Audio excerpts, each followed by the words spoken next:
This is ESPN on ABC.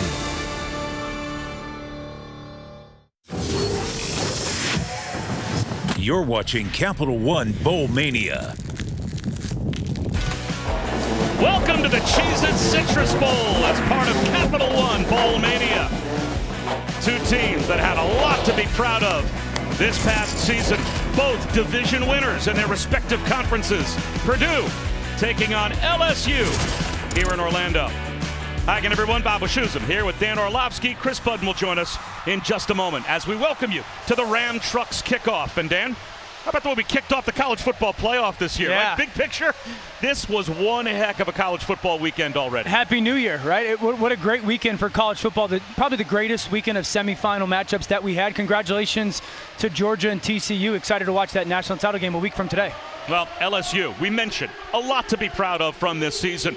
You go from worst to first, that is certainly a season to remember, and that is what happened with LSU. They began the season with a crushing loss in the opener to Florida State, but then won 4 in a row. After losing to Tennessee at home, though, a 5-game win streak, including wins over number 7 Ole Miss and number 6 Alabama in overtime. They lost their last 2, but they did get to the SEC championship game. Yeah. And when you go from a coaching change and a last place division finish last season to winning your division this year, getting a shot at Georgia in the SEC title game, that's a big step forward for Brian Kelly in year one. It's kind of Brian Kelly's MO, right? Go to a place, rebuild it, and then build a great foundation for the future. I thought he did a great job with his quarterback, Jaden Daniels, as well. And there's a lot of hope and future at LSU because he's one of 2 quarterbacks in college football this year that threw for over 2,000 yards at the FBS level and ran for over 800. Now, there was some up and down along the way, but because they're LSU and the perimeter players that they have, young players like Malik Neighbors and Brian Thomas, you can make the case that with the 5 offensive linemen scheduled to come back right now for LSU next year, this could be one of the best and most trusted offenses in the SEC next season. And Brian Kelly certainly seems like the right hire for this program as he leads his Bayou Bengals onto the field here at Camping World Stadium.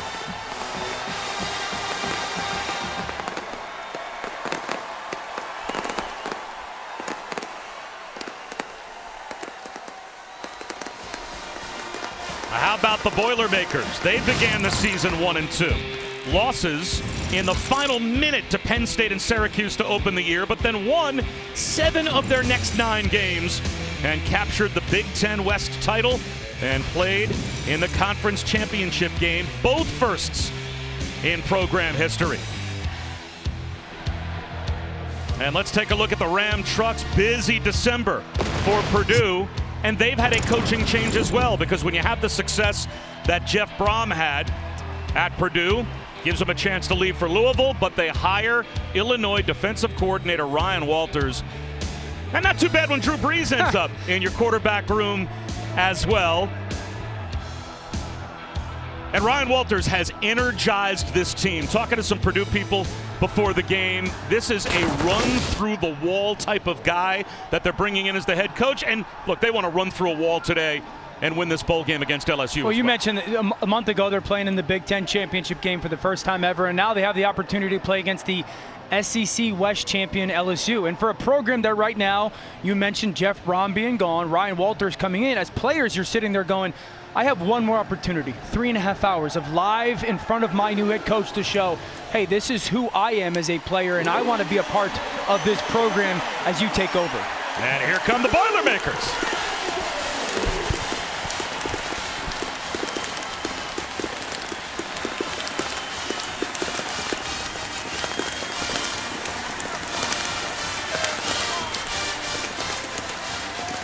And Chris Budd, great opportunity for the Boilers today and a great opportunity for a quarterback as well. Yeah, absolutely. Quarterback Aiden O'Connell will not play in this game. He's opted out for the NFL draft, but what an opportunity it allows for Austin Burton, a 6-year senior, making only his 3rd start of his entire career. He's from a long lineage of college football players. His grandfather in the College Football Hall of Fame. His dad was a running back at Northwestern. He told me this week, allowing an entire month to prep for this game has allowed him to focus on his leadership, how to be here for these guys in this big game. The other thing, he's gotten to learn from one of the best to ever do it, interim quarterbacks coach Drew Brees. What an opportunity for Burton today. If Drew Brees is in your quarterback room for a few weeks leading up to the bowl game, that's got to be a master class. I wish I had some for a young eligibility quarterback. left, you know? What a great experience, not only for those quarterbacks, but all the Purdue players. And I think there's like a very unique human element situation here for Purdue because their head coach, Jeff Brom, gone, but the little brother of him, Brian Brom, is their interim head coach, and then their defensive coordinator, Mark Hagan, is here as well. Both of those guys decided to stay at Purdue for this bowl game, and it's really going to be the second time each of them respectively has had the opportunity to be kind of that signal caller, the play caller, Brian and Mark Hagan, with a great opportunity for their own individual self before they also head down to Louisville. Not only did we hear from Drew Brees earlier today on game day, we had him wired for sound during the warm-ups, and you will hear Drew Brees, some of that audio, when we come back as we are just about set to kick it off here in Orlando.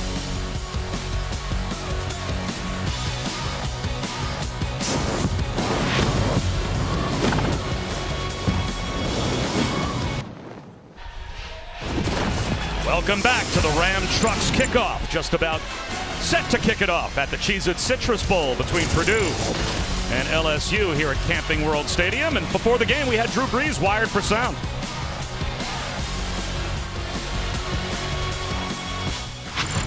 Man, it's great seeing you, man. Dude, great seeing you too, man. Hey, love you, brother. Yeah, you too. Yes, You too. sir. Congrats on a great season too. Thank you, man. Appreciate All right. In 4 hours, I'm going to be focused on my son's spring 7-on-7 league. That's right. That's right. He's stealing some ball plays from LSU. I got some Purdue playbook, and just kind of mold my own little offense for the 8th grade Santa Fe Christian Eagles. Coach Kelly, how you doing? Good to see you. Would you think Drew Brees would have to steal plays from other offenses to get set for 7-on-7? I think he's probably has enough in his own holster. Imitation is the flattest form. So if he wants to steal some stuff from other coaches, it's a sign of respect. Well, Purdue won the toss and deferred their option to the second half. So they'll start the third quarter with the football, but that means Brian Kelly's Bayou Bengals will have it first here at the Cheez-It Citrus Bowl.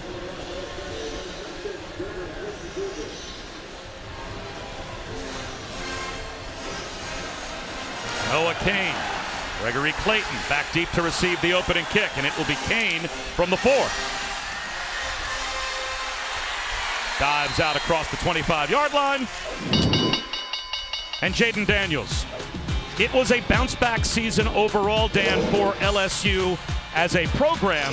But having said that, a quarterback's going to go through his ups and downs during the year, and Jaden Daniels certainly did. Yeah, mentioning in the opening that one of 2 FBS quarterbacks, 800 yards on the ground, 2,000 yards through the air. So a lot of good, definitely some valleys in there. The big word throughout this whole season, and you'll hear it today from us a ton, trust from both the quarterback to those perimeter players. Well, Austin Burton is making only his 4th career start. Jaden Daniels making his 44th career start. And they get things started with a gain of 3, and we already have a player losing his helmet, a little slow to get up as Reese Taylor has to come to the sideline for Purdue. Let's take a look at today's impact players. For LSU offensively, Malik Neighbors, probably their best wide receiver this year, 63 catches, 854 yards. They're going to move him around a lot today for this offense. Purdue defensive end Jack Sullivan, a phenomenal leader, consistent energy throughout this bowl preparation for the Boilermakers. Daniels, quarterback run. And it looked as if his forward progress was stopped past the line to gain. Driven back by Bryce Hampton, but that should be good for an LSU first down. Yeah, really good reaction. This is an RPO. He pulls it to throw, and there's that linebacker in that second window here in Douglas, and he does a good job of tucking it. Don't make a bad play worse. Follow essentially that run game. First down for LSU. No Kayshawn Booty, no Jeray Jenkins, no Jack Besh, no Josh Williams today for LSU offensively. And Williams, of course, the #1 tailback during the season, as he is done with knee surgery, as Brian Thomas couldn't hold on to that low throw. So we expect to see not only Noah Kane, but also John Emery. It'll be backfield by committee for LSU. I still think there's plenty of talent. We talked about Neighbors as an impact player, and that throw right there to Brian Thomas. Big play receiver for this offense. 6'4", he's got a lot of skill. He is going to be a big part of their pass game in the future. And now Emery out there to the right of Daniels in the shotgun. Blitz coming. Long throw outside right through the hands of Kyron Lacey. So it will be 3rd down and 10 for LSU. Yeah, good timing on the stop route to Lacey. Just got to find it in.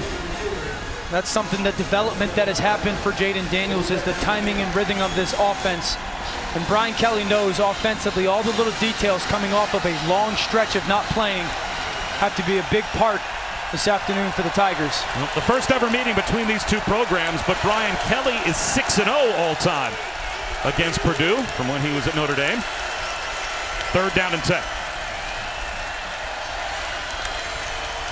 2 receivers stacked to either side. Out of the pocket trying to run for it, and he is not going to get there as Jaden Daniels. Gang tackled at the 41-yard line. So it will be 4th down and at least 4. Prince James Boyd, the first there for Purdue. Yeah, there's a 2-man stunt on that right side. It's called a TE, tackle go inside.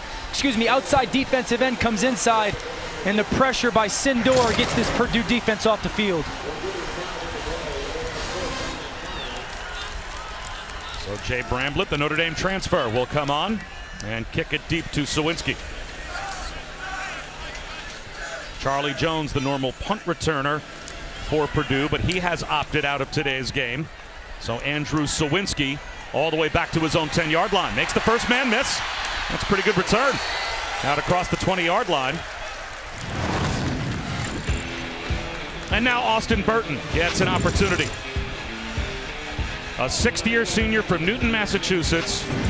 The athletic lineage via Northwestern, but he did go to LSU, or rather UCLA, where he began his career. Transferred to Purdue, started against FAU earlier this season, and threw 3 touchdowns. Had 166 yards in that game, and now gets an opportunity for his 3rd career start. One in 2019 at UCLA. And an opportunity not only against FAU, but now against LSU in the bowl game.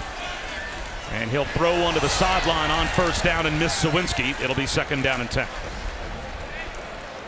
For Austin Burton, no, he is not Aiden O'Connell, who, to Chris's report before, getting ready for the NFL draft, but a little bit more of a dual threat athlete than Aiden O'Connell was for this offense. The challenge for him today is, can he get it out as quickly as Aiden did for this offense that led the Big Ten in passing yards at 275 a game. A rollout for Burton. And he'll tuck it under. Nowhere to go with the football, so dives out to the 27-yard line. As Greg Brooks made the stop, it's a gain of 5. It'll be 3rd down and 5. Yeah, good decision by the quarterback. Get him outside of the pocket, settle him down early on in this football game. Very simple read. He trusts his legs. Low snap. Burton. Quarterback run.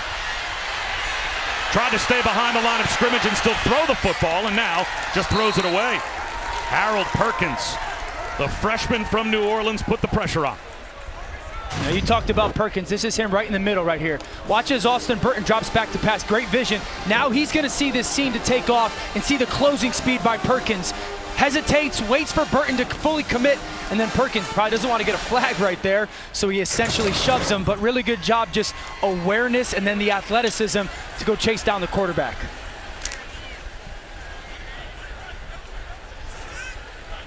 Gregory Clayton is back deep to receive the punt for LSU. And that's a line drive kick. That'll be returnable. Clayton from the 27. Flag thrown behind the play. That's pretty good coverage for Purdue on a very low kick of 46 yards. We'll have to check the marker.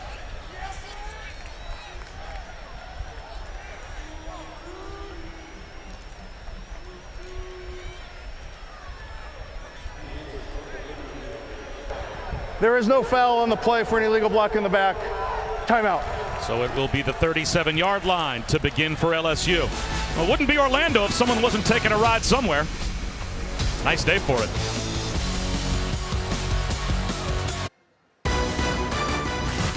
The 2023 Cheez-It Citrus Bowl on ABC is presented by Cheez-It, official sponsor of the College Football Playoff, and in part by Capital One.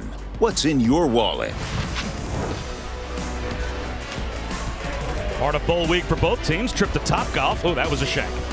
There was a couple of good moves at it in there, but that last one, that was long and wrong. Just turn back, turn through. Come on. Back to the offense. LSU. Here's a seam shot on time. Jaden Daniels to the freshman tight end, Mason Taylor. Great seam shot. Really good job. Vision here by Jaden Daniels. Peek. See the linebackers not getting enough depth and drift. Or drilled that ball to Mason Taylor. I love the bend by the young tight end, the true freshman, and then the throw to somewhat protect him by Daniels.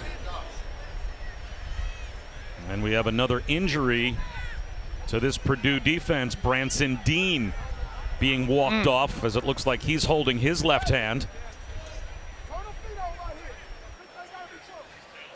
And Chris Budden, that's not the only injury this Purdue defense has already had to absorb. Yeah, we already saw Reese Taylor, cornerback, come off the field after his helmet popped off. He is still in the injury tent. They have taken away his helmet, but a position that's already thin for Purdue with Corey Trice opting out of this game. Now their top corner opts out. Now their other starting corner in the injury tent, Noah Kane. 1.5 yards on first down. Jalen Graham, an academic suspension, the starting middle linebacker. So there are important players, Dan, for both teams missing today. No doubt. You talk about Jalen Graham, so then Bryce Hampton is going to step in as that nickel back on that tackle there for the Purdue defense. Comes that pressure off the edge. Kane tried to run in behind it and didn't get much, 1 yard. So after giving up a chunk play to Mason Taylor into plus territory, back-to-back tackles near the line of scrimmage for Purdue forces 3rd down and 7. Lawrence Johnson with that last stop.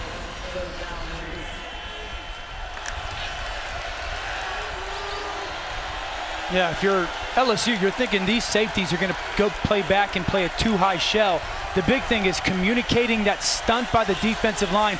Work the middle of the field if you're Jaden Daniels. Only a 3-man rush. Daniels out of the pocket. Being chased. Gets to the sideline. Comes up short. Looked like Kydron Jenkins was acting as a spy and was ready to track Daniels to the sideline. Brought him down 2 yards shy, but on 4th down, LSU will go for it. Absolutely, as they should. This is an offensive line that has the potential to bring all 5 guys back. Interior with Turner, Frazier, and Bradford. Feel good, especially Branson Dean not in the game, to be able to run the football. Middle of the pack this year on 4th down for LSU.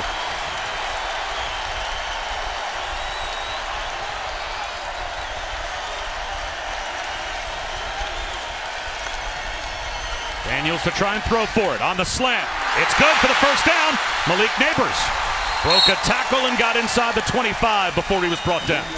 Picks up 12. Watch Neighbors, little short post, get inside. I love the ball placement again by Daniels, that he can use his belly to make that catch. A keeper for Daniels. Flag down on the far side of the field. I don't know if LSU had enough people on the line of scrimmage playing with that tempo after that 4th down conversion. Illegal formation, offense, more than 4 in the backfield. 5-yard penalty, first down. So that'll make it 1st and 15.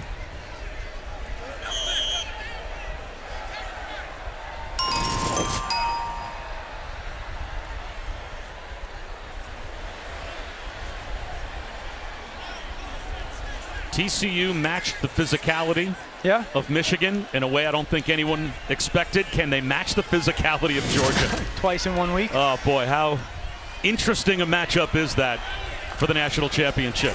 4-man rush, seam route, Neighbors makes the catch. Boy, he has been red hot into the red zone.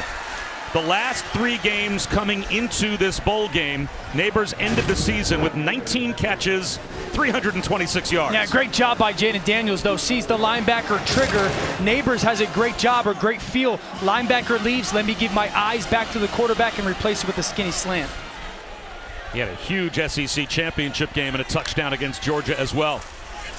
John Emery up the middle, first down to the 10-yard line. Flag on the far side of the field again, thrown at the line of scrimmage.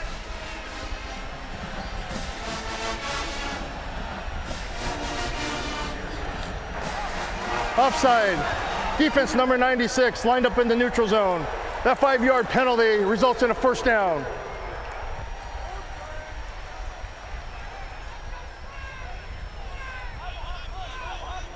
So it should be 1st and goal as the nose of the football is at the 10-yard line.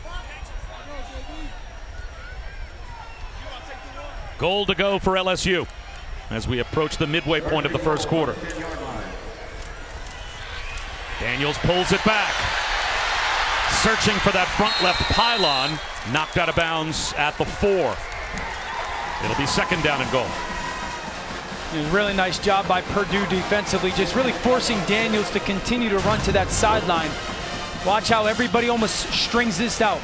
You know, force the quarterback sideline to sideline. You got friends coming, and then really nice job by Grigsby on the perimeter, who's filling in for Reese Taylor, making that tackle, shoving him out of bounds.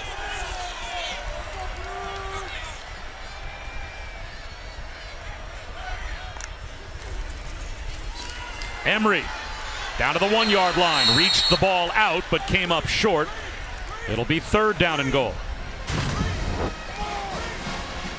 Traditional zone read. The left side does a very good job push. Yeah, he's about a half a football short.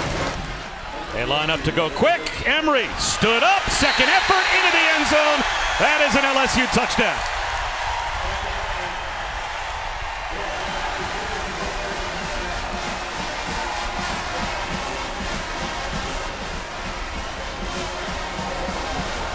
Sixth rushing touchdown of the season for John Emery.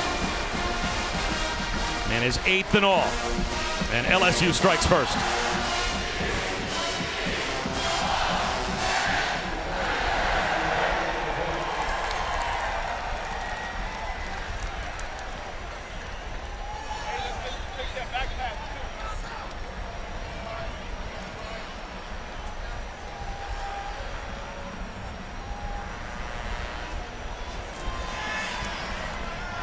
Good mix of play calling, Dan, on that 10-play touchdown. Well done by the LSU offense. They got Neighbors going with a couple conversions. Emery finishes it with a touchdown run, and the Tigers are up 7 early on.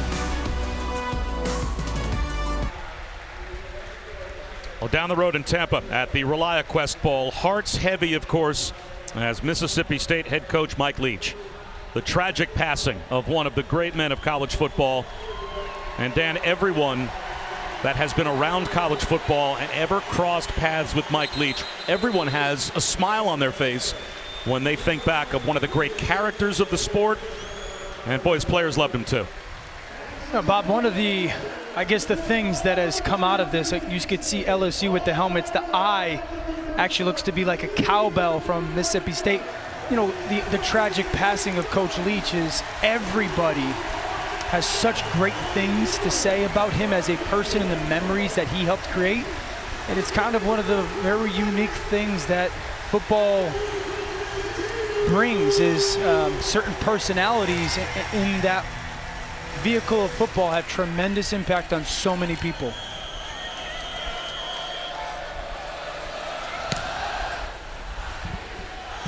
It'll be a touchback for the kick. We all have our favorite memories of Coach Leach.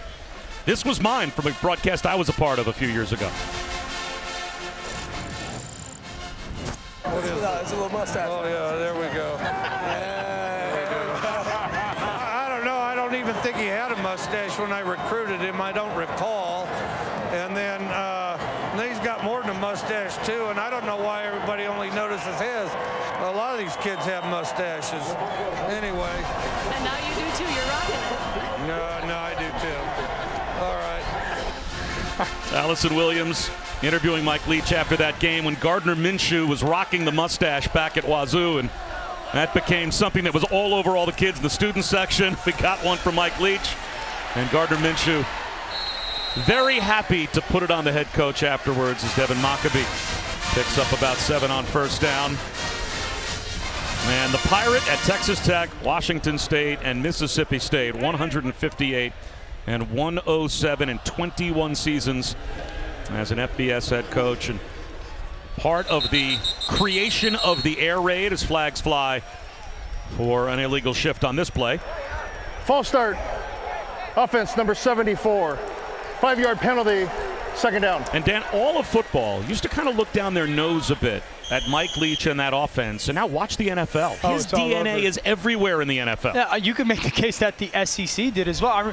Wasn't his first SEC win, or certainly one of them, when they went and hung like 50 on LSU? So it was in Death Valley, I believe, in his first season, where it was that shocking experience of, wow, this system has the chance under Mike Leach in the SEC.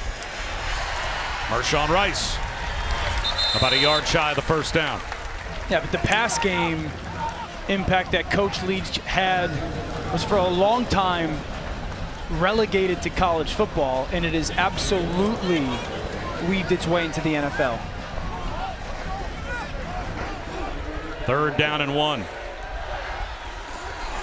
Huckabee finds a crease and easily picks up the first down. 5 yards on the ground for the former walk-on. And one of the great stories in college football. Runs hard, man. Slippery runner. You can make the case that's the best freshman season for a tailback at Purdue in a very long time. Ran for 17 touchdowns this year as a program. They had 11 in 2020 and 21 combined. Burton avoids the rush. He's going to take a shot down the seam, and it's incomplete. Deion Burks was behind the coverage, and Burton just didn't put it out in front of him, underthrown a bit, and that allowed Major Burns to recover. Yeah, he's got an inside poster trying to take advantage of all the space really left to the left sideline, and it's a touchdown if Burton doesn't slip. You can see Burton as he goes to make that throw as Burks is coming back to try to make a play on the ball. When Burton went to make that throw, there's just a little bit of a slip, and it really hindered how much he can get the ball downfield. Huckabee for a yard. Kai Wingo made the stop. Watch the slip here, Bob. As you're trying to get a little bit of a half roll and put your back foot in the ground and drive it. See, as he's climbing the pocket there, that right foot slips, and he's got to try to gather, and he just doesn't have a good enough foundation to really drive the ball downfield. Missed shot for Purdue offensively. Another walk-on at tailback. Dylan Downing in the game now to the right of Burton in the shotgun, 3rd down and 9. Yeah, be ready. You think you're going to get pressure to the right, so you got to really handle communication, handle what the pressure might be from LSU, and then find your matchup off of it. Perkins now goes from the right to the left.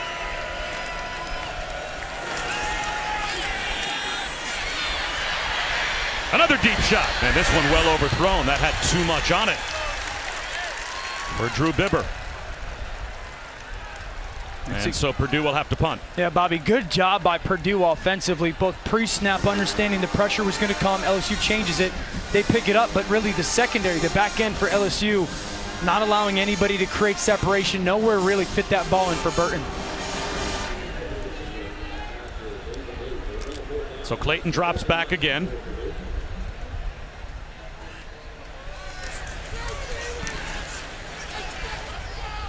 And this one will result in a fair catch, and he's run into, and that will draw an automatic 15-yard foul.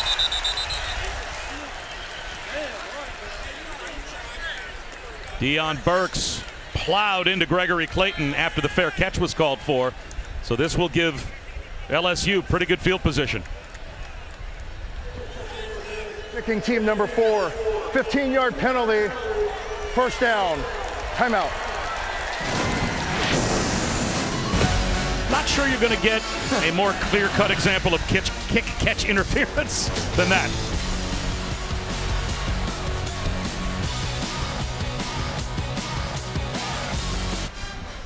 Cheez-It, the cheesiest sponsor of college football, is proud to introduce a new icon of insanity. Here to make sure the first ever Cheez-It Citrus Bowl gets you feeling the cheesiest is Ched Z. Ched Z made a grand entrance today in front of all the fans to celebrate this momentous occasion. That's from one reveal to another. Garrett Nussmeier is out to begin this possession for LSU, and he came on in relief of Jaden Daniels when the ankle injury that Daniels suffered against Texas A&M was re-aggravated against Georgia in the SEC championship game. A handoff here to Noah Cain, and he's got a first down. And Nussmeier had a big second half against Georgia. Watch that backside card pull, power play. Great job by Cain hugging that block, and then the ex-Penn State Nittany Lion physical on the finish of that run.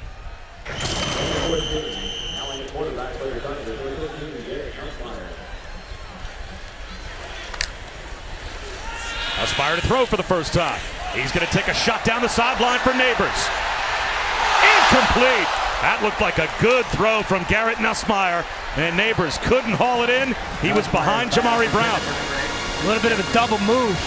I love the eyes from Nussmeier to hold that free safety. Now watch Neighbors, stop your feet. You get the corner to hesitate, and then the ball downfield. A little bit drifted inside, but Neighbors a good enough player to go make that catch. That's just a drop. Really want to see his eyes follow that football. Could have been a big play for this LSU offense. Follow that ball with your eyes, and that's a big catch. Swing pass to Kane. And he's bottled up. Dropped after a gain of 2. So 3rd down and 8 at midfield for LSU.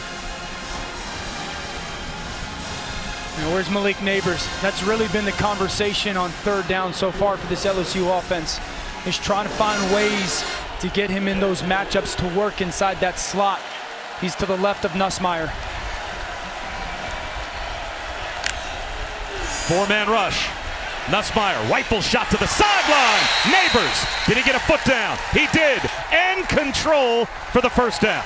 Yeah, switch release. You're going to get the outside receiver to come in, and then Neighbors is going to be the guy that follows it. See, now you're going to get that defender stuck inside. Nussmeier with a little shuffle and then throw it over the top. Really good job taking the slot receiver and making him that outside receiver on the switch release.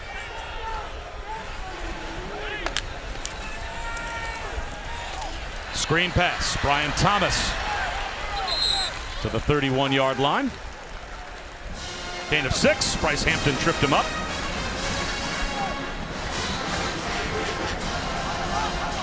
Well, Malik Neighbors was a part of this LSU offense through the first 10 games, certainly, but the last 3, he became the primary go-to weapon, and that touchdown against Georgia in the SEC title game. Here comes that pressure off that edge. Again, a 4-man rush. Again, up the seam. Reaching up was Mason Taylor, but that one sailed a bit too high. Well, Nussmeier can throw it. There's no doubt about that. He can spin it. It might be sometimes he needs to take a little bit off of it. Yeah, sometimes you just want a little bit of love. I call it love or touch on that ball. Where that safety's hanging back in the middle of the field, Bob, sometimes it's okay to just stop a guy. You know, if you want to firm that ball, just put it on his shoulder, stop him, and he's sitting to that boring zone void. 3rd down and 4. I mean, you're getting all-out pressure from Purdue right now. You create your matchup, got to get the ball out of your hands. One guy's going to be unblocked. No deep safeties. They show a 0 blitz, and here it comes. Nussmeier on the run to the sideline. Did Mason Taylor get a foot down with control? Yes, he did. Another 3rd down conversion. This one good for 17. Yeah, you're going to go sprint to the left, and here's Taylor on the corner route. Great job of realizing I've got that one-on-one matchup. Now throw it to space away from the extra pressure. You run away with your quarterback from the unblocked defender, and then you get the corner route with inside leverage versus man coverage. Adrian Jenkins had Nussmeier on the run, but a strong throw to the sideline and a first down in the red zone. Another screen. This one, Kyron Lacey to the 10-yard line. He picked up 4. Antonio Stevens made the stop. I like the way Nussmeier throws the ball. Really compact release. It's tight. It's a little bit more of a violent flick rather than an elongated release, and I think you're starting to see a little bit of the perimeter throws that happen real quickly for this offense.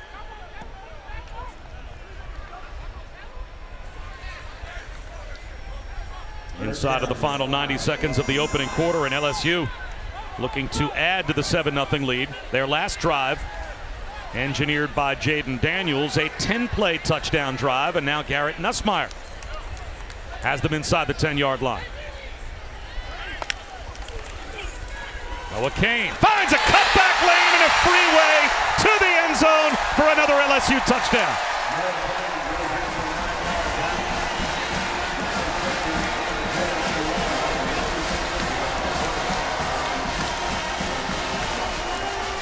Great double team off the left side. Campbell and Frazier are just going to completely collapse this side of the offensive line. And what you're going to do is put this defensive end in the bind. He hesitates. Kane, again, the great hug on those blocks. And LSU for a touchdown. What a great job drive-wise by Garrett Nussmeier. Some completions, a big conversion on 3rd down, and then the offensive line and Noah Kane finished the job.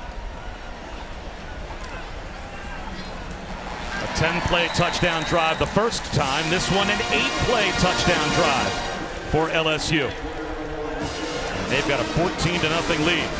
Well, week 17, tonight's Monday Night Football matchup. A huge AFC clash between Josh Allen and the 12-3 Bills taking on Joe Burrow and the 11-4 Bengals. The Jungle will be rocking at Cincinnati tonight, 8:15 Eastern, 5:15 Pacific on ESPN, ABC, ESPN2, ESPN Deportes, ESPN Plus.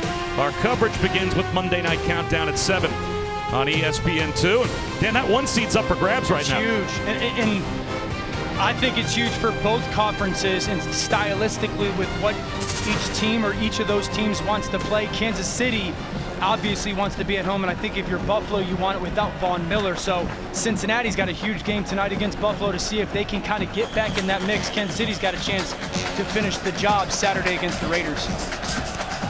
Nathan Dibert, another touchback through the back of the end zone. Our first chance to check in with Kevin Nagandi.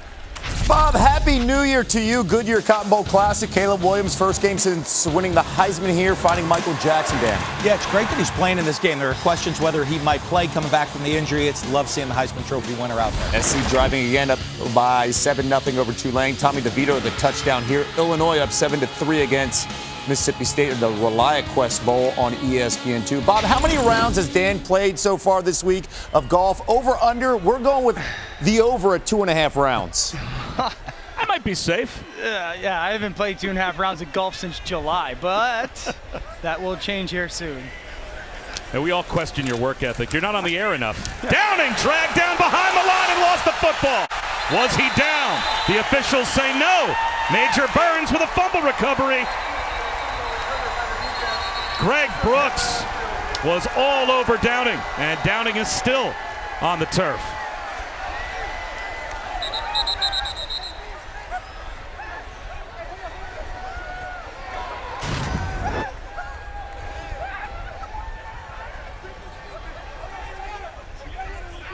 And I think that knee might be down. Kind of lands a little bit on Brooks's body. Right there. That right knee, right? Yeah, he's down. Yeah. And it looked like hopefully he just had the wind knocked out of him, as it looked like his midsection landed right on the knees of Greg Brooks, as they will roll over Dylan Downing. And hopefully it's nothing more serious than that. But you'd have to think that replay is going to keep the ball with Purdue. Still a terrific tackle by the Arkansas transfer, Greg Brooks. And now a lot of concern from the Purdue sideline. All the players are coming off the sideline to check on Dylan Downing.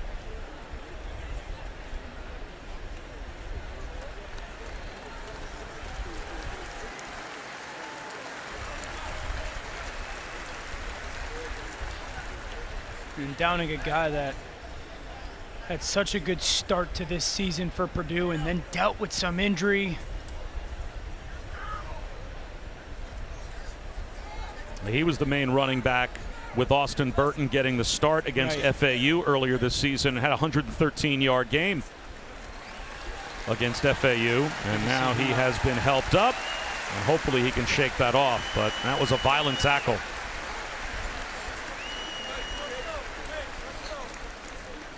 And it's a thin offensive backfield as well for Purdue, as Downing and Devin Mockabee we're going to share the ball carrying duties today. And we'll see. Maybe Tyrone Tracy will loop in there and support Mockabee as they are now going to take a look in the replay booth at what was ruled a fumble on the field in a recovery by LSU, but it looked like Downing. Knee on the ground with control. Watch this right knee, right as Brooks is right about there. In that moment, that knee's about to hit the ground. Yep.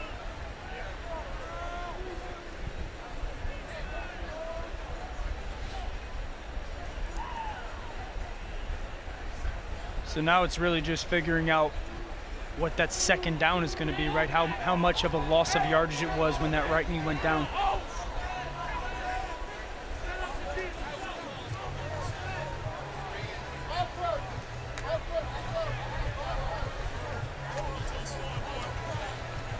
So this will be Purdue football, and you're right, they just have to figure out exactly where to spot it to make sure they've got the clock right and also the down and distance right. Here's the call. After further review, the ball carrier was down with the ball in possession at the 24-yard line. It'll be second down. So it's a loss of 1. It'll be 2nd and 11. Really good communication, though, by LSU defense. Watch the corner here and Brooks, okay? What's going to happen is that motion comes down. They're going to essentially switch roles. Brooks is going to be the pressure guy. The corner's going to fall back. Then he becomes that unblocked defender, and that equals that loss of yardage. Really good job of changing responsibilities defensively off the motion. Sheffield in motion. He takes the screen pass, and he's got nowhere to go. He lost yardage back to the 21. It's Makai Wingo, the only starter on the defensive line for LSU, playing today with the opt-outs of Ojulari, Roy, and Gay. And he's there to make the tackle, and now it's 3rd and long. Third-team All-American, Wingo. Second-team All-SEC, and you talked about some of those opt-outs. They've gone from a 4-man front with those guys, and with Ojulari, Gay, and Roy out, they're playing a little bit of a 3-man front today defensively, LSU. They rush 4 here, and that one squeezed into a tight window. Maccabee, the intended receiver, and Joe Fouché had leverage inside and almost came up with an interception, so it will be a Purdue punt. Yeah, you'd love, this is an option route by Maccabee. You'd love to see him break away. Instead, he breaks inside. Fouché playing with phenomenal leverage, and there's just nowhere to throw the football. Yeah, you see how he breaks inside. You'd love with Fouché sitting with inside leverage. He's got the choice to break away. That's actually a Drew Brees special from his New Orleans Saints days. Better punt from Ansel this time. And the fair catch made at the 38-yard line by Clayton. Well, coming up Sunday at 2 Eastern, 1 Central on ABC and the ESPN app. It is the FCS championship game between defending champion North Dakota State and South Dakota State at Toyota Stadium in Frisco, Texas. These schools just a little more than 2.5 hours apart, and they will play for the title. The Bison, the defending FCS champs, won 4 of the last 5 titles and 9 of the last 11. The definition of a dynasty. So now it's Jaden Daniels back to run the offense. We'll see if we see Garrett Nussmeier again. Imagine we will. It's Mason Taylor in motion. Play action. Daniels has all day, finds a check down in Emery. He picks up 3. OC Brothers made the stop, and that should take us to the end of the first. And it does. LSU with a 2-touchdown lead.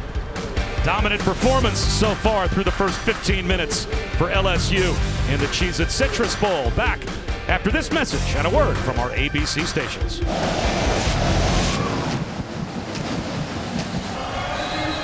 Welcome back to the Cheez-It Citrus Bowl as part of Capital One Bowl Mania. Aerial coverage provided by Goodyear, celebrating the challenge of road games everywhere. Are you ready for the road? Goodyear, more driven. Bob Wischusen, Dan Orlovsky, Chris Budden here at Camping World Stadium in Orlando. There is a reason people live here. Oh my goodness. And today is probably the Chamber of Commerce brochure reason why. Not a cloud in the sky, start of the second quarter. Perfect day to watch a football game between Purdue and LSU. LSU with touchdown drives. Their last 2 possessions, they set up the screen to Neighbors here. He looks for the tunnel, and it closes after a gain of 4, so it will be 3rd down and 3. And a good retrace by that Purdue defensive line. Dean and Sindor trying to get that tunnel screen that you're talking about. 3rd down. We've seen a little bit of everything from this LSU offense. They've moved the quarterback. They've found Neighbors. I love how spread out their formation is, really declaring information for the quarterback. Here comes all-out pressure again. Where's your one-on-one matchup? You get all that pressure. Daniels on a rollout. He's got to hook up with Neighbors for a 1st down. Another third down conversion. Let's go down to Chris. Bob, a new center in for the Tigers, Marlon Martinez, as Charles Turner has gone into the locker room dealing with an injury. A guy that this coaching staff raves about, saying Turner is the model of consistency on that O-line. Well, they've used 6 different starting combinations during the regular season on the offensive line. And Miles Frazier is the only player that started every game this year, and he had to start at 3 different positions. So there's been plenty of shuffling on the O-line for LSU this year. A toss to John Emery. Speed to the edge, and he gets to the 32-yard line. And Dan, a story I'm not sure around the country got a lot of play, but certainly did in the SEC. You've got 2 true freshman tackles in Emery Jones and Will Campbell that they settled on, and that seems to be their best. It's the first time that LSU's ever done that. Couple of true freshman offensive tackles. And both are super talented, Will Campbell and Emery Jones. Also, throughout the year, they became kind of the standard setters in that room of the intensity and work ethic on a day-to-day basis. Daniels extends the play and eventually finds Mason Taylor wide open on the sideline. Taylor breaking tackles, and he hits pay dirt. 32-yard touchdown. Speaking of true freshmen, Mason Taylor, his 3rd score of the year. How about that offensive line that we were just talking about for LSU, giving Jaden Daniels absolutely all day to throw. He finds the true freshman, Mason Taylor. I remember calling the Tennessee game that we had for LSU, Bob, and I was like, man, this kid is a young and talented player.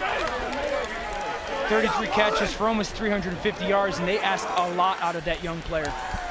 Well, as the Jets broadcaster, his dad, Jason, a cup of coffee with the Jets, but mostly I have bad memories of his days with the Dolphins. Great. Absolutely terrorizing quarterbacks. The son of a Hall of Famer, and Mason Taylor finds the end zone. Now you're just going to get a little bit of a mismatch route on the left. Everybody carries, and Taylor just sits there. Daniels waits, kicks it out, and then watch the athleticism after the catch. Some poor tackling by Purdue on the back end. Tigers up big in Orlando.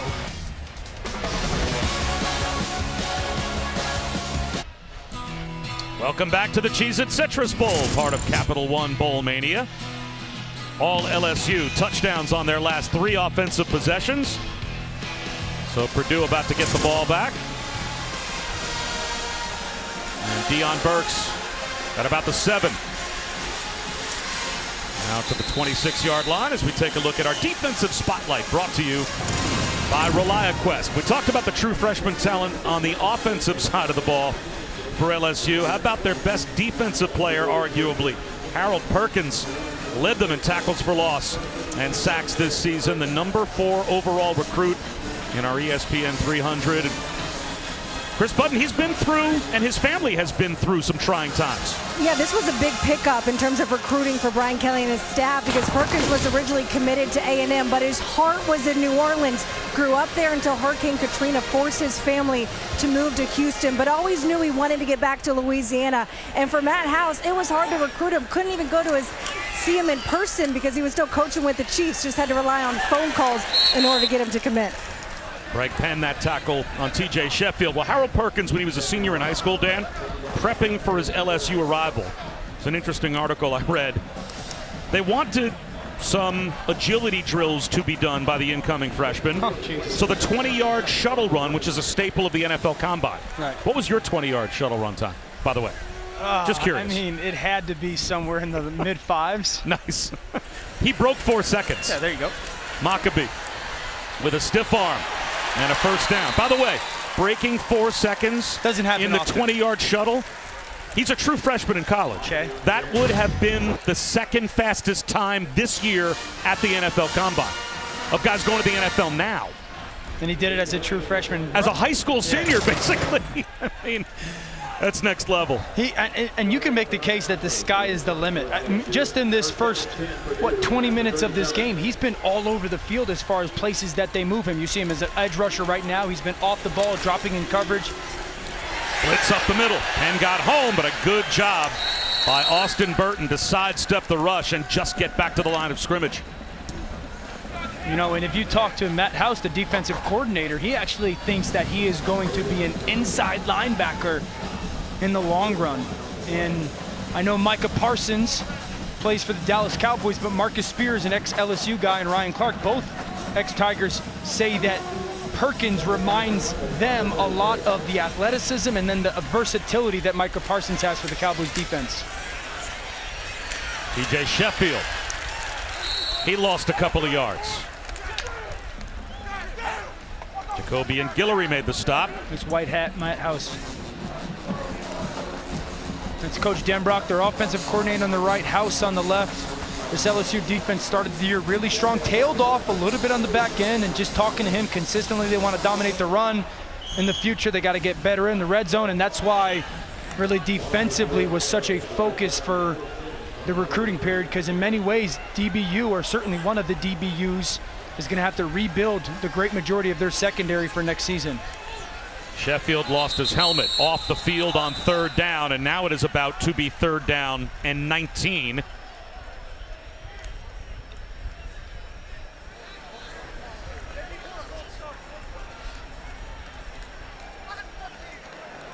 False start. Offense number 54. 5-yard penalty. 3rd down. Well, Purdue without a couple of starters on the offensive line, so Josh Kaltenberger, the backup center, commits the false start, and now it's 3rd down and long.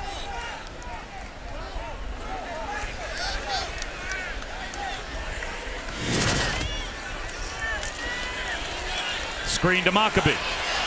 Got some blockers out in front, but a long way to go to try and pick up the 1st down.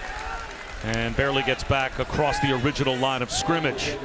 Sage Ryan made the stop, so down by 3 scores. Purdue will kick it away again. Yeah, Bobby, I'd like to see Purdue do a little bit of that type of play call on 1st down. They've been in so many 3rd and longs this afternoon with some backup offensive linemen versus a very athletic LSU defense. For Brian Brahma, I'd like to see a little bit more screen early on to try to take advantage of an aggressive defense and get yourself into better 3rd downs. Ansel with an end-over-end kick. Clayton with a fair catch. And pretty good field position again for LSU just across their own 30-yard line. No way you can make it up that. My money's on the girls. The only way I'm making it up that is that bungee cord pulled me up.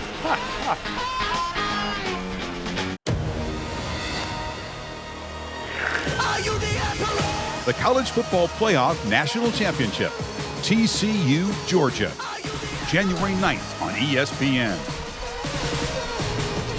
And the megacast for the College Football Playoff National Championship, presented by AT&T, is back.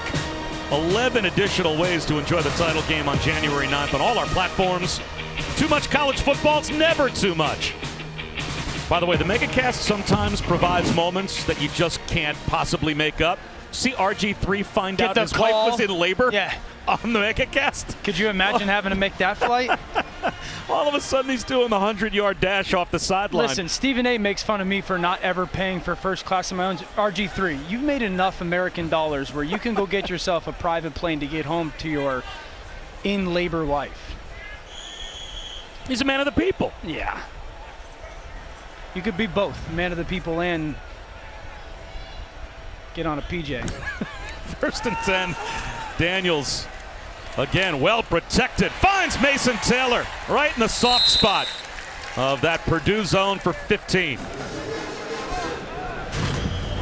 Just watch Daniels' eyes hang. He sees the linebacker take the shallow. Listen to your feet. See that last second eye?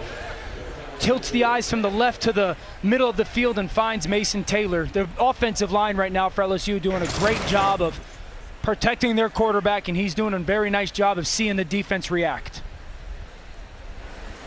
And we've got an injury timeout with LSU on top by 3 scores.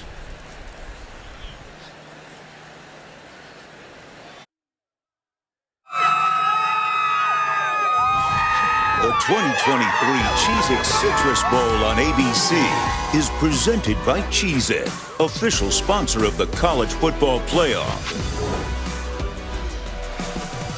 That's my kind of sweet. The Cheez-It sweets here at the Cheez-It Citrus Bowl. All the Cheez-Its you can eat. And another corner goes down, Dan, for Purdue. That's Brandon Callaway that was injured before we went away. Yeah, not great for Purdue defense that started the game without opt-out Corey Trice, lost Reese Taylor within the first couple minutes, and then Callaway takes a shot on the shoulder there. So you're down to really, you're talking 4th, 5th, and 6th corners against an offensive passing game that is very diverse on the outside. Young man's in pain. It took him a long time to even get off the field. So after the injury timeout, first down handoff to Noah Kane. And he drags tacklers close to midfield, picks up 4.5. Cam Allen made the Purdue tackle. Tempo for LSU.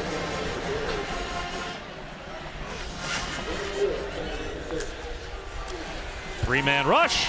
Daniels, well protected, and an accurate throw to Neighbors. He thought he may have not gone down, but the officials say down about a yard shy of the first down.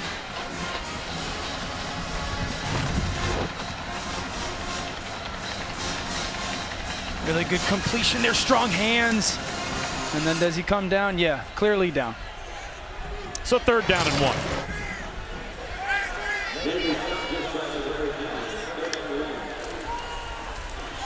On a keeper, it's Daniels. Terrific fake into the secondary. Down inside the 10-yard line, finally brought down by Sanusi Kane. 1st and goal for LSU. Well, it's really an overload front, and that's the tight end. They're going to down block, and then Jaden Daniels is just going to read, again, that unblocked defender. Last time he gave it to Kane on the goal line. This time he keeps it. And then the athleticism to break some tackles and make some people miss. That overload front, you took the backside tackle, brought him to the right of the formation. You take your tight end, Mashburn, put him at an offensive tackle spot, and then that traditional zone read for Jaden Daniels. One time give, one time keep. And another Purdue injury. Backup linebacker Samisi Bakasieki is being walked off the field. So it's been a war of attrition here in the first half for this Purdue defense. And it's 1st and goal. Kane into the end zone again. His 2nd rushing touchdown.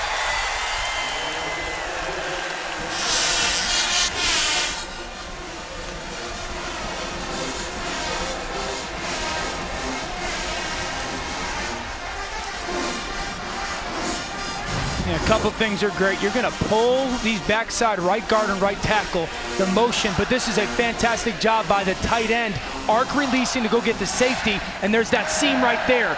Again, the vision, the hugging of the blocks by Noah Kane. You pull the backside guard and tackle. They're really those kick-out guys.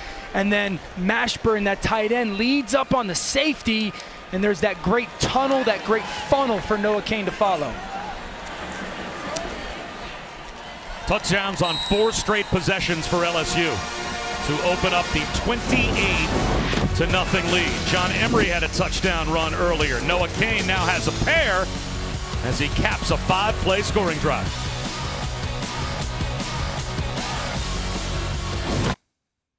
TikTok halftime report just minutes away. Dan Mullen, Kevin Nagandi here in studio. A week from today, the national championship. We'll hear from the coaches at Georgia and TCU, plus a Rose Bowl preview. Right now, 28-0 LSU in complete control. Just complete domination in every single aspect of the game. They're doing whatever they want on the offensive side of the ball. Defense shutting down that Purdue offense. Plenty of highlights from afternoon games. Right now, a really good one between USC and Tulane. Back to you guys. All right, Kevin, thanks very much. A dominant performance by LSU so far here in the first half, as they have scored touchdowns on their last 4 possessions. And Tylen Tracy stood up just shy of the 20-yard line on the kickoff return. Well, first season with Brian Kelly at the helm, they checked some boxes. Always loved to beat Alabama. They won their division. They got to the doorstep of the college football playoff. And a win today would give them a 10-win season, and they are well on their way towards that. So when you go from worst to first, you're making some history. And Arkansas, Auburn, and now LSU, SEC teams that finished last in their Division I season the following season to get to the SEC title game. Maccabee looking for some space and not finding any. No gain on first down. And that really, this season for LSU started off week 1 losing to Florida State off essentially what was a missed extra point.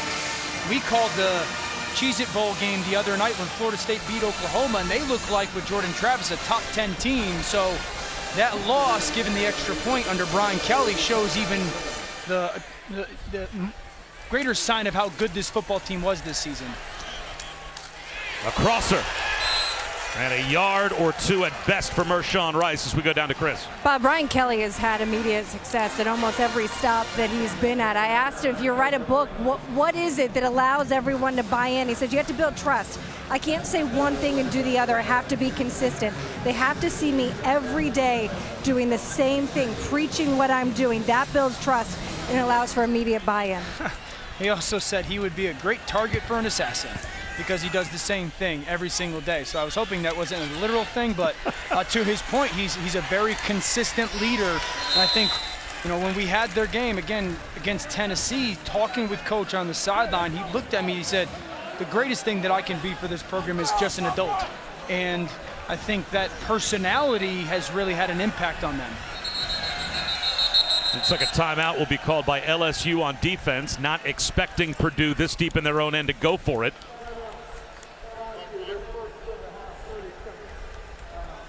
But Purdue lined up on 4th and 1.5. Did line up to go for it. Coming up later on this afternoon, the granddaddy of them all. It is the Rose Bowl game presented by Prudential. Penn State and Utah square off at 5 Eastern, 2 Pacific on ESPN. Wow.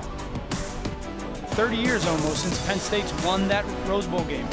And the second consecutive year that Utah has made the game.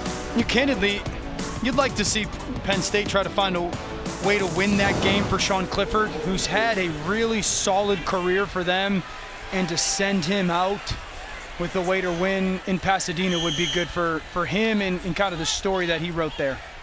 And we documented this when we had Penn State earlier this season. There's probably no program in college football where you would have more of a favorable perception of them than Penn State when the playoff goes from 4 to 12 as Purdue will fake the punt.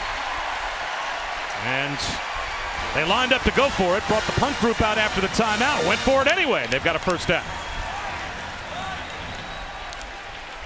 Why not? Down 28-0. I think they snapped this to Jack Sullivan. Is that 99 Jack Sullivan there? Just kind of a middle wedge. Sullivan moved the pile out to the 34-yard line, and the offense back on the field now for the Boilermakers. Yeah, snap it to the guy who wants to be a pilot. You can see Brian Brohm wanting to play with some tempo now, just urgency as an offense. Play action. Burton to the sideline, incomplete over the head of Sheffield. And Burton paid the price as he was hit hard by Guillory as he released it. Now, I've seen this a couple times today. So you're going to get a deep cross coming this way, okay? And as that deep cross comes and he goes this way and that safety drives, that's when you want to launch that big post. Burton put that ball down the field 40 to 50 yards in between those hashes, and you got a chance to make a big play. Relatively simple read. I think Brian Brohm wants some aggression out of his quarterback. Long throw. That went on target to TJ Sheffield. And it'll be 3rd down and 2 as Major Burns wrote him out. Let's check in with Chris. Well, Bob, and Purdue's going to make a comeback. They're going to do it without Dylan Downing, who just came out of the locker room, had his pads undone, his gloves off, no helmet, clearly done for the day. So it's Devin Maccabee as the primary tailback, and they did say they might bring Tyrone Tracy in if necessary as kind of that Swiss Army knife, a wide receiver, but can line up in the backfield. Here comes a blitz. Burton out of the pocket. Spins forward. His helmet pops off, and a flag is thrown as well. Another flag is thrown late.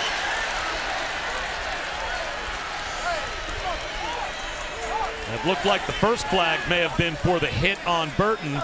The second flag may have been for the reaction by Purdue to that hit. Let's see. Boucher and Baskerville combined to bring down Austin Burton.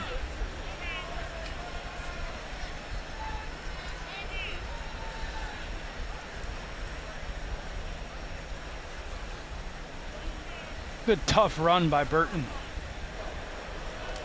Personal foul, targeting, defense number 13. The previous play is under further review.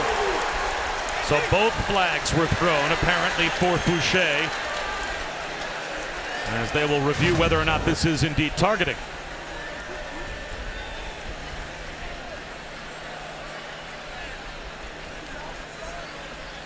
I mean, to me, Austin Burton is not giving himself up as a quarterback there. He's still a runner, and he's going down. And it's unfortunate that Fouché got him in the head, but he hit him with his arms, and the helmet popped off. Dan, to me, that's not targeting. I completely agree. And this is different, right? Correct me if I'm wrong, Bobby, but with a shot to the head or neck area, since it is with the arm and he's going down. Well, it's forcible contact to the head or neck area of a defenseless player. And the fact that he is, as a runner, he's a runner. That's the big difference here, right? Correct. He's not defenseless. I just don't think that's targeting. I think they're going to After change further this. review, there is no foul for targeting. It'll be first down and 10. So Fouché stays in the game because Burton spinning there, not giving himself up. If he's a quarterback and he goes into that slide, now by definition you are defenseless. That's automatic targeting. But the fact that he is spinning means he's not defenseless. He was still a runner. Gotcha. Good call by the officiating crew. So Fouché stays in the game. Still a first down scramble, though, for Austin Burton. Again, a tough run by Burton, just trying to find a way to move the chains for this offense.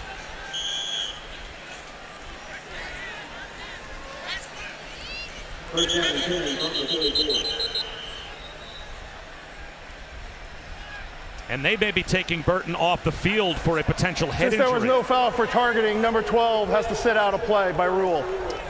So they picked the flag up. He lost his helmet. He has to come off for a play.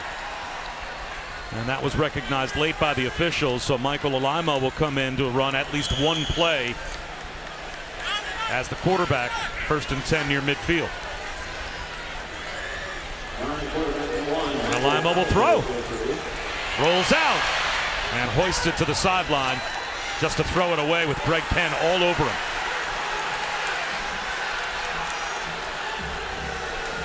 And Austin Burton will come right back in.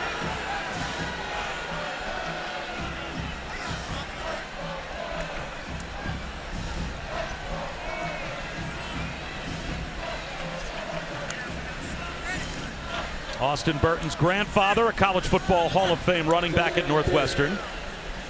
First ever draft pick of the Boston Patriots back in 1960. His dad played quarterback at Northwestern. His mom was an All-American swimmer at Northwestern. His sister, 3-time Big Ten Defensive Player of the Year in basketball at Northwestern. Devin Maccabee to midfield, and then Austin bucked the trend and went out to UCLA to begin his career. And now at Purdue. And was in a relatively competitive quarterback battle with Aiden O'Connell for the great majority of last year, and Aiden kind of up and down. Guys played at different moments, and then Aiden kind of took the job this year, but even in that competition remained great friends with Aiden O'Connell, who has gone on to get ready for the NFL draft. And Burton with an opportunity today. 3rd down and 5. 4-man rush and a first down. Tyrone Tracy moves the chains to the LSU 41. Yeah, really good job of throwing away from pressure. Pressure comes here, that linebacker's gonna leave, and here comes Tracy on that quick little slant. You gotta give your eyes to the quarterback. Really good job sitting in that space and that zone pressure. Very good job. Oftentimes quarterbacks, you can make the choice. If you're thrown into pressure, you wanna replace, thrown away from pressure, sit away from dropping defenders. Now it's a shot play down the sideline. And that was terrific coverage as Jay Ward was all over Mershawn Rice. Nowhere to put that football for Austin Burton. He still drops a nice little throw in there. It's just that Rice is so close to the sideline there by Jay Ward getting squeezed out of bounds. Track the ball. It's dropped in there relatively well. Just really such little space to that sideline.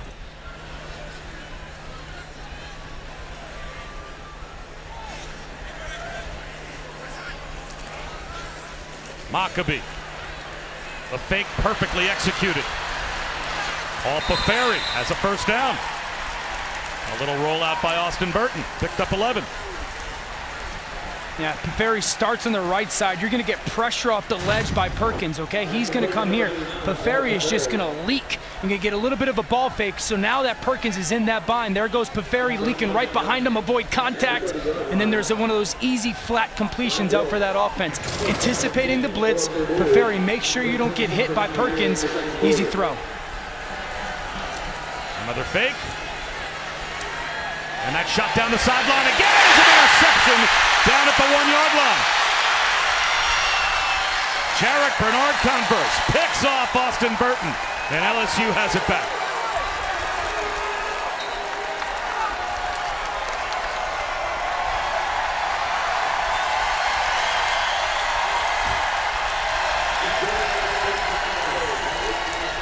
This is just a great play by Jarek Bernard-Converse. You're trying to take advantage of him, and he's going to be a post. Now, this is Bernard-Converse right here, okay? Now, Paferi's going to be the guy that's trying to leak down. He's got a great job of vision back to the quarterback the whole time. Now you're going to see this baseball turn at the very top, spin over the top like a center fielder, and there's that interception. It's really good job of playing on top, having vision to the quarterback. Paferi's trying to leak down there, and it's just a better play by the senior cornerback. A flag came out after the interception. Might have been on the celebration for LSU. Let's see. The ruling on the field is an interception by the defense. After the play was over, unsportsmanlike conduct. LSU number 24, that's his first of the game. Half the distance to the goal. First down LSU. So the return was out to the 25-yard line. So the half the distance penalty brings it back to about the 12, but LSU does take over with 3:11 to go before halftime, and they've got a couple of timeouts as well.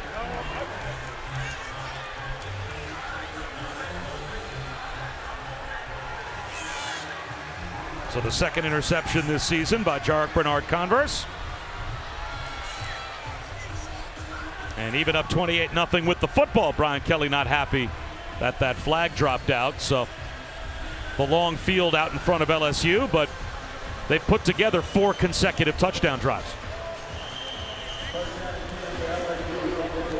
Nussmeier back in. So Garrett Nussmeier, 1 for 1 in terms of touchdown drives that he's had an opportunity to engineer. And he'll throw. Mason Taylor makes another catch. Up to the 18-yard line. He has 6. I like the way Nussmeier spins it, man. He really does. It's a twitchy release. Redshirt freshman. Very aggressive, gunslinger type of mentality because he is such a talented thrower of the football. The ball comes out quick. 4-man rush, well protected. To the sideline to Kyron Lacey. First down. Now, Lacey's going to have a stop route. I want everyone to see the timing of this throw, okay? This is Lacey. He's going to have a stop route. Now, 1, 2, 3. Now, Nussmeier's letting go of that football right now, and he's got to have a drive to the sideline. Ball's thrown on that left shoulder. Man, how about those late hands by Lacey? But there's that timing and rhythm. 1, 2, 3, ball out, and you got to trust that that receiver's going to be at that spot. Single high, throw it outside again. He's looking that way. Floats one wide open. It's Neighbors. Makes a man miss, almost, at the 45-yard line. Good shoestring tackle by Bryce Hampton. But it's another 15-yard gain for LSU. Yeah, they're getting pretty generic coverage right now, Bobby. Single high safety, all 3 snaps to start this drive. You saw the out route to Taylor, the stop route to Lacey, and now a little bit of a slot out or corner to Malik Neighbors. Very clear picture for the quarterback right now.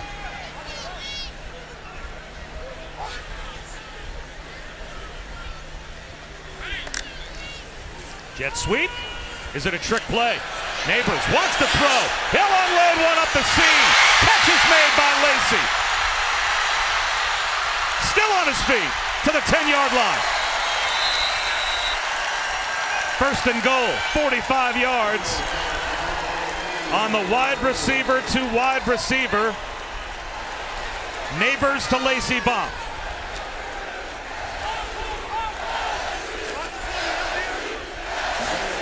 Mike Denbrock, play caller, offensive coordinator for LSU, just dialing it up. Middle of the field's open if you want it. Nussmeier dumps one off.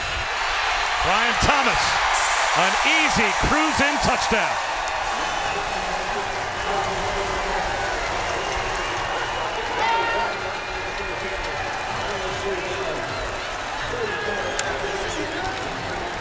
Middle of the field open. The sides of the field are open. The deep field's open. The field is open, Bobby. Right now, the field is open for the LSU offense. That's 5 in a row. How about the trick play, though? I mean, you're up 28-0. You got a young quarterback in there that you wanted to get some reps in. You start off essentially what began as a 2-minute drive and capitalize it very quickly on 5-play, 87-yard touchdown.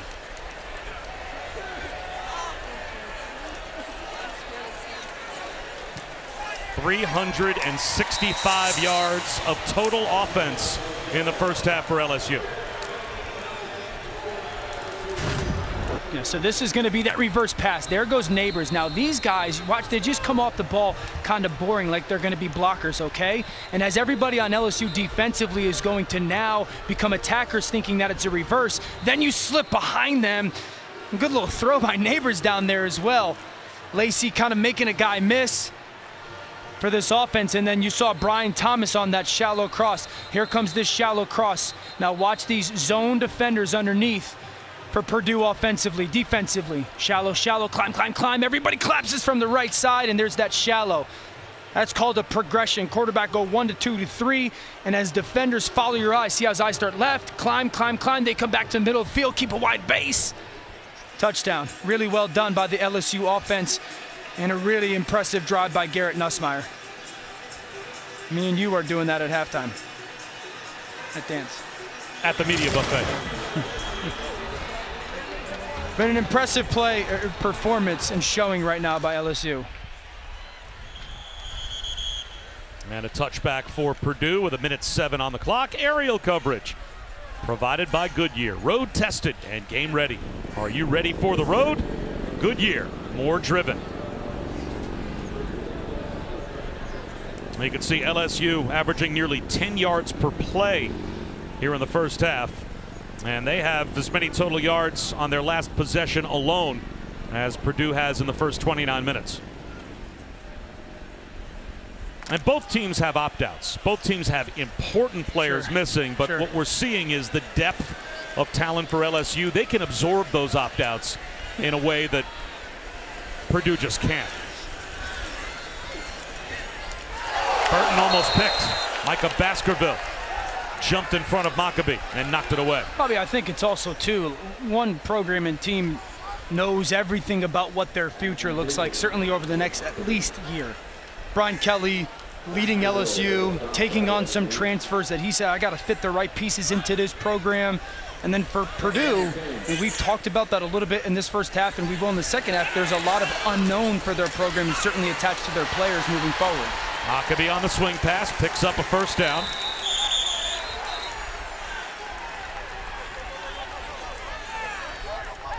These players have been through a lot for Purdue. Accomplished a lot over the past couple years, and Brian Brom being a part of that for 6 years, they've really changed kind of the expectations of this program. Abdur-Rahman Yassin for 8 yards as we're down to the final 43 seconds of the opening half. Purdue has all 3 timeouts, trying to get on the board before halftime. 4-man rush under pressure and a sack. Nowhere to go for Austin Burton.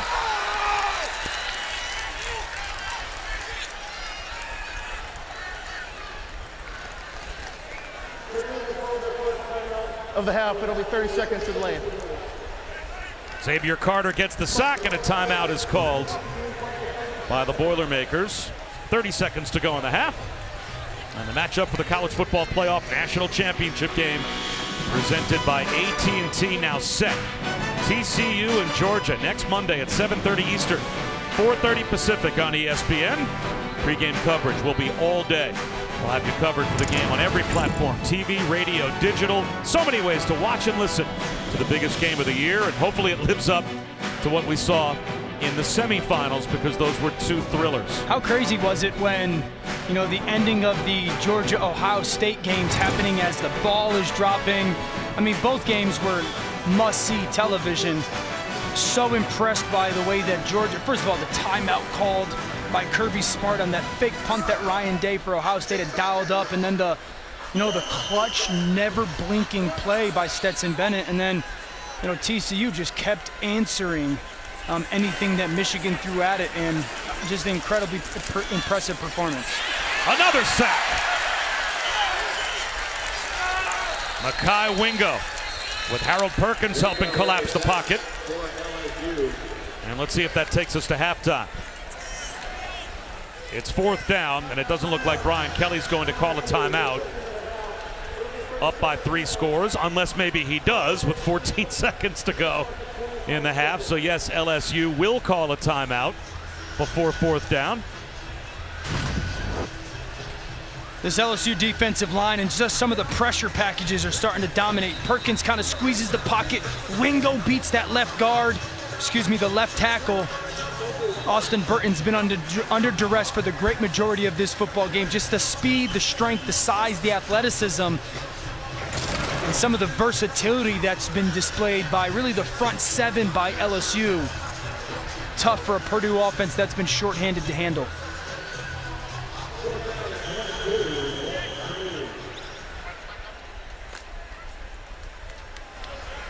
So again, Jack Ansel will punt. And he gets away an end-over-end kick.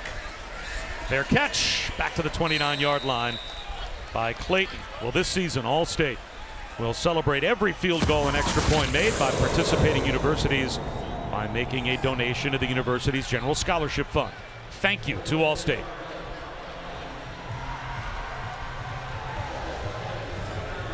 And they added a little bit of time to the clock. So LSU with 1 timeout and 20 seconds from their own 29-yard line. And it'll be Jaden Daniels back at quarterback.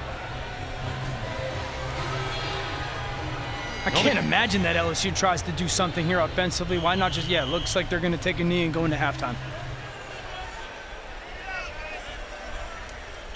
And that is what Daniels will do, and that will take us to the halftime break. And that's the first time, if you count the kneel down, in 6 straight possessions that LSU didn't score a touchdown. They had 5 in a row. And when we come back, Kevin Nagandi and Dan Mullen will have the tick-tock halftime report. Dominant first half for LSU, 35-0. They lead Purdue. Don't go away. A largest halftime lead for LSU while shutting out an FBS opponent since 2004. Bob Lachuse and Dan Orlovsky and Chris Budden here at Camping World Stadium. It'll be a touchback to start the 3rd quarter for the Boilermakers. And again, this game really is a celebration of the year that both of these teams have had. In spite of the first half that Purdue played, they made great progress as a program, and we're going to talk to their head coach, new head coach Ryan Walters, coming up a little bit later on this quarter, and the impact that Brian Kelly had as well at LSU. I'm excited for that conversation we get to have with Coach Walters, just kind of the vision that he has, why he chose Purdue, what he's maybe something he's like to have seen in the first 30 minutes, and then for Brian Kelly and for LSU, just the really encapsulation of what has been a phenomenal first year for their program with him as the head coach, and what they can look forward to heading into 2023. Devin Mockabee picks up 6 yards on first down. And if Mockabee can have an 80-yard day, he'd be the 7th 1,000-yard rusher in Purdue history. 920 yards as a former walk-on redshirt freshman that was 4th on the depth chart at tailback when he got to Purdue. Burton to throw, swing pass out to the flat, that's incomplete, so it'll be 3rd down and 4. Chris Budden. Spoke with both coaches. Brian Kelly really proud of the business-like approach that his players have taken in that first half. He said obviously they're having fun, but they're also executing the game plan that we gave them. Both quarterbacks playing well. He said defensively it's the first time they've ever had this 3-3-5 stack, and our guys are flying around proud of how they've handled the atmosphere. For Brian Brom, his message at halftime was, you got 2 quarters left for this remaining season. Go out there, fight, be proud of what you put on that field. An option toss to Maccabee, and he is just shy of the line to gain, about a yard short. Greg Brooks with the stop. It'll be 4th down and 1. And it looks like Purdue will line up to go for it. So impressed by the overall speed from LSU defensively so far this afternoon. LSU trying to substitute, and they may get caught with too many men on the field. Maccabee drives forward. Not sure he picked up the first down, but flags in the secondary, as because Purdue didn't substitute, they didn't have to wait for LSU to counter, and 12 men on the field. Illegal substitution, defense number 17, 5-yard penalty, first down.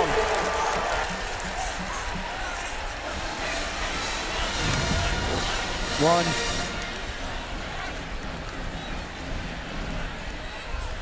Carter's that last piece that couldn't get up. You're going to see 17 running to the sideline to try to get off. Really good job by Purdue using that tempo, catching that defense off guard. 12 men on the field. So a 4th down conversion by penalty. Burton off play action. Middle screen for Maccabee, and threw it over his head and took a shot from Guillory once again. It looked like they had it blocked up. If Burton could have hit Maccabee. Yeah, this is a phenomenal job offensively. Look at, you got these blockers that are going to be out in front for your offense. I mean, 1, 2, 3, if you get that completion out to Maccabee. I talked about a little bit in that first half, Bobby, calling some early down screens. There's a big opportunity for Purdue to hit a huge gain for their offense. Maccabee tries the edge and gets driven out of bounds by Fouché. Picked up 5. You know, Brian Brom, to Chris's report, said you got 2 quarters left to kind of finish off this season. I can promise you 45, Maccabee will not be one of those guys that you have to question how hard he's going to play. That guy runs incredibly hard, slippery. He's going to find a hole or create one. You know, he's going to be a very much so building block for new head coach Ryan Walters for the future of this program. 4 100-yard games this season for Devin Maccabee. Burton on the move again. Good job to just get it away in time as he found Sheffield. Micah Baskerville all over Austin Burton. Only a gain of 2, but it could have been a big loss.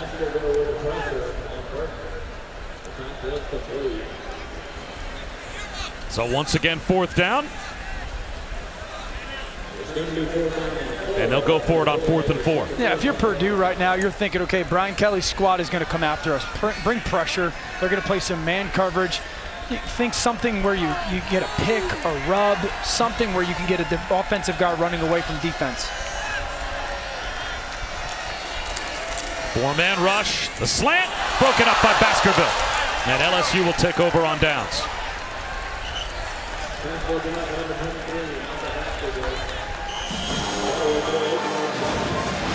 Trying to get a quick little slant in there. Defensively, LSU has vision on the quarterback. Baskerville almost picks it off. LSU football. To celebrate the college football community, who is feeling the cheesiest, Cheez-It collaborated with celebrity jeweler Leo Kuzro. And he has designed pieces for Joe Burrow, Justin Fields, a host of other NFL stars, and he created this completely custom handcrafted chain. The cheesiest chain made of gold and diamonds. Even includes a pocket on the back to specifically hold a 2-ounce bag of Cheez-It. Now you're talking. Shot from Daniels, 1-on-1, incomplete, inside the 5-yard line, hoping for Brian Thomas.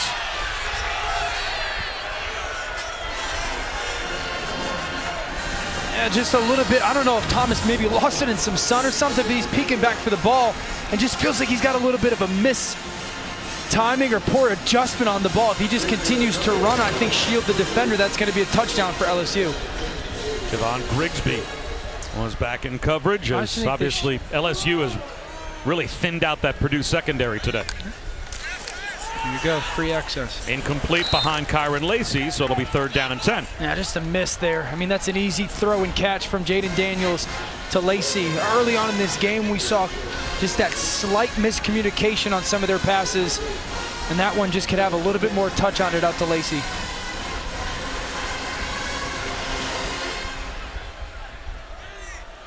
Purdue shows blitz. Yeah, Let's see if they bring pressure. I think they're going to drop out. It looked like a blitz bluff, Bob. So right now as an offense, you're okay. If they bring pressure, who's the hot answer? And if they blow out of there, you're trying to see your coverage and read where you got to throw the football. They do drop back and rush only 4. All day for Daniels. Long throw, short of the 1st down line to gain by Ibieta, but it looks like he may have squeezed it within a foot. And now they say without measurement 1st down that he got the ball to the 35-yard line. So Landon Ibieta makes the catch and moves the chains. Yeah, Purdue blows out of there and essentially plays what is a Tampa 2. Mike linebacker runs through, only 4 guys rushing. Great job again in protection. Enough people time-wise to get the ball out. Keeper, Daniels, 5 yards. Knocked down by Bryce Hampton.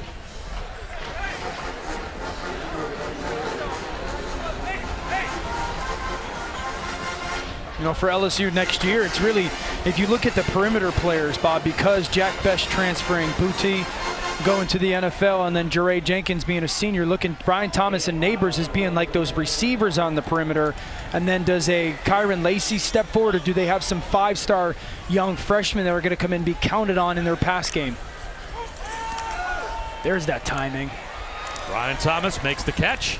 He's got the 1st down. And who will the quarterback be?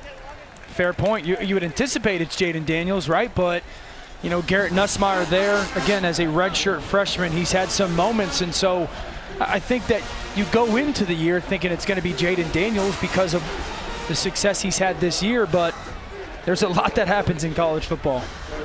Well, the only player that ever had more yards of total offense in a season for LSU than Jaden Daniels was Joe Burrow's historic 6,000-yard season when they won the championship. He's looking for more for Neighbors here. Incomplete, underthrown, and he could not reach over the top of Camden Childers, pardon me, to make the catch. That's the 2nd best year in LSU history in terms of total offense. Look at the 1st year. Is that an accurate number? Joe Burrow has 6,000 yards of offense? It's probably the best offensive year we've ever seen in college football. I mean, I knew it was remarkable, but 6,000 yards. It's a lot. 15-0. And, of course, the national champs. Breaking tackles, Noah Cain.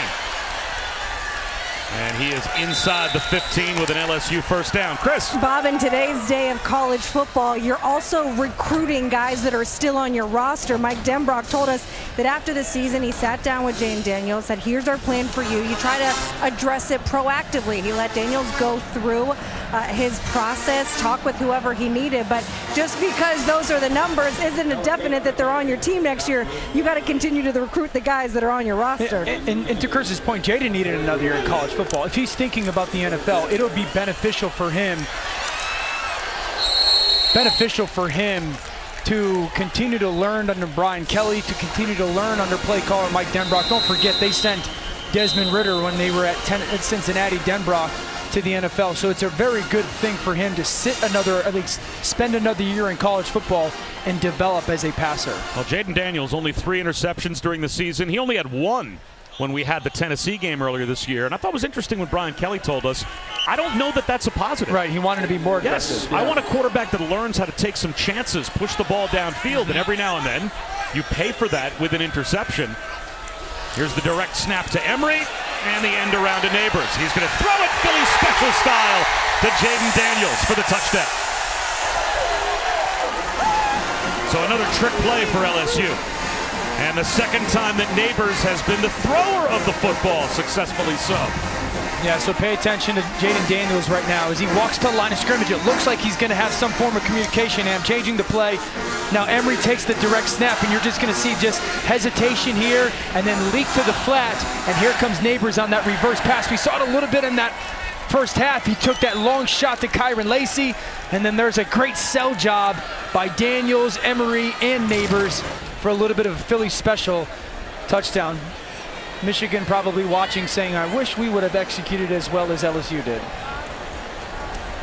Well, it's been a tough day for Purdue, but the future is very bright, and their new head coach, Ryan Walters, is going to join us when we come back. But Philly special allows Jaden Daniels to get into the end zone. We'll talk to the new head coach when we come back. Welcome back to the Cheez-It Citrus Bowl as part of Capital One Bowl Mania. One of the great moments in college football was when a walk-on finds out he's on scholarship. Certainly Devin Mockabee deserved exactly that at Purdue. Devin, what's up, man? Stand up, bro. So obviously, like, I played against y'all, right? When I found out he was a walk-on, I'm like, what the hell going on over there? So first order of business, I'm gonna pull rank right now, and you on scholarship, all right, dog?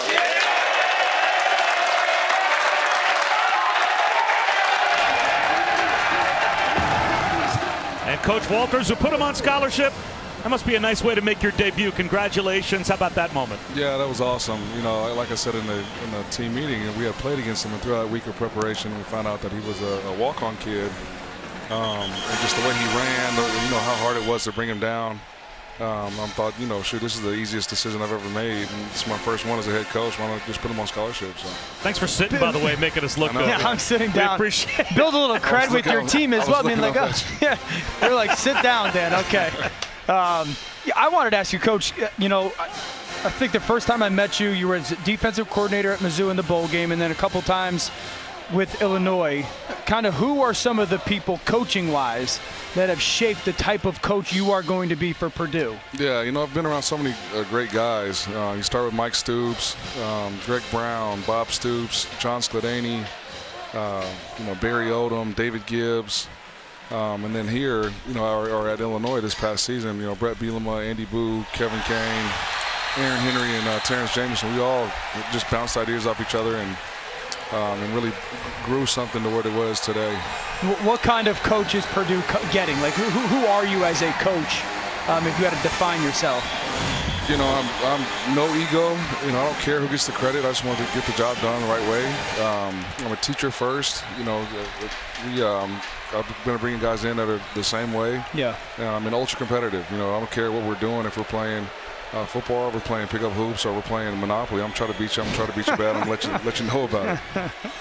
Well, Greg Brooks with a pick of Alimo that gives the ball back to LSU. So a tough day today for your future team. But having said that, when they had all their pieces, this was one of the few offenses that actually put up numbers against your Illinois defense. It seems like the future's pretty bright with this program. Yeah, no doubt. You know, I think they scored 30 on us, 31 to be exact, if I'm not mistaken. You know, they were a tough task. You know, we had dealt with some things, and they were able to capitalize on it. But you know, this group is a competitive group, one that's put up a lot of points here in the recent history. So I hope I can just come in and raise and elevate the standard. And you know this league. Obviously, this is the league you've lived in of late. Now you're a head coach in this league, and you know Purdue traditionally not a lot of success. So what's the formula? Like at a school like Purdue, when you're dealing with the Ohio States and Penn States and Wisconsins and Michigans of the world, what is the formula in your mind for success specifically with this program? Well, I think you got to be a little bit different on both sides of the ball. You know, obviously they've had success offensively by spreading it around. Which isn't typically what people do in the Big Ten and on our side of the conference. And then at Illinois, we were different on defense. And so I think if you bring both sides of the ball to be a little bit different in a conference that is pretty traditional, you know, I think that will allow us to close that gap. What about for you? What about Purdue was appealing? You know, you only get. I understand that it's an opportunity, but what about that institution made you feel, yep, this is where I go take that opportunity? Yeah, you know, we played there a year ago. We were both like 500 teams. It was an 11 a.m. kick, and you know, we got to warm-ups, and it's like a packed house. Oh, really? So just the game day environment, the fan support, and then going through the interview process with Mike Babinski and Tiffany Grimes, just seeing the alignment there with the university, the athletic department, and what their vision was you know, we spoke the same language. And they realize what it takes to get there, what kind of resources we're going to need. So when you have that alignment coupled with the, obviously the prestigious academic institution in the best conference in college football on a side that I'm familiar with, to me it was a no-brainer and a dream come true. And how about how the world is changing as well? The two LA schools on their way to the Big Ten. It's an ever-changing landscape. When you look at the Big Ten and its future and also Purdue's place in it, what do you see? Yeah, I see opportunity. I think that's another thing that was exciting for me and for the administration is, the college landscape is ever changing. So for me to come in on the front end of it, I'm probably more ready, more prepared than somebody that's been a head coach for 20 years, right? If you look at any kind of corporation, that's a good point. If you've been doing the same thing for 15 plus years and all of a sudden now you have to change, that change can be difficult. You fight that change where obviously the game is changing, but I'm here for it. I look at it as an opportunity. All right, well, you're the DC. I'm going to put you to work here. 3rd and 4 now. You need a stop after the pick. Got a 15-yard penalty to push it back near midfield. So is this a pressure spot for you when you're dialing it up? Well, if you have seen my games, I like to bring pressure on third downs and play tight coverage. So you don't want to give this 6 or 7 yard cushion on the perimeter. Nussmeier back in at quarterback. There you go. And there is the pitch and catch out to the edge. That's a first down to Thomas. Can we come back on camera? Because I think it's important for the Purdue family to see. Not only is the new head coach, he's young, but he's got a sweet pair of shoes on. I don't know if you can hear. Let me balance. Just got just the dunk clothes. Just the dunk clothes. I like that's the first thing you notice. That's going to matter with recruiting. You know, Deion's going to Colorado, and he's got a little bit of swag to him. Ryan, well, I talked about we've got some notes on your defense here. So 5 times you held opponents to under 7 points this year at Illinois. 10 times you held them to, 7 times under 10. And then you're top 10 in 17 different rankings. Yeah. Everyone says it's really difficult to play defense in today's football, no matter what the level. I guess my question is, how have you somehow, as Emory runs off a big run again, how have you been able to still play really high-level defense everywhere you've been? Well, I think here lately what we've done is we've just thought about defense like an air raid offense. And so we try to present the same picture pre-snap to the offense, and then post-snap will get complicated. And it's simple for us in terms of teaching, in terms of responsibilities, but it's difficult for the quarterback. And so what I'm trying to do is not play against the offensive coordinator anymore. I want to play against the quarterback. Okay, interesting. And so if we can do that, then I like our chances. A first down in the red zone here for LSU. Again, with Garrett Nussmeier back in at quarterback. He's led a couple of touchdown drives. Keeps it on the ground with Emory. And he is stopped after a gain of a couple to the 11. How much interaction or time have you spent with Drew Brees? And it's been really fun. Yeah. Anything that you've learned that you could share that has been pretty impactful? Just like he is on all the time. Yeah. He's been retired now for I don't know how many years. If you watch him warm up, like he's dealt with a lot of injuries in that right shoulder. But he is always on. He's always high character, high IQ, and tries to give you tidbits of information whenever he can. And I think the most impressive thing is that he's just an everyday guy. Yeah. No ego and just willing to help with whatever he can. Malik Neighbors down inside the 2-yard line with a first down. So it will be 1st and goal for LSU. And looked like they wanted to play with some tempo. We'll see. But players right now jawing a bit, having to be separated by the officials. What's the calendar for you like? This game gets done at 4:30 Eastern time. Is it get back? Get back. And get rolling. Get rolling. 7 a.m. staff. So here we go. Absolutely. Wow.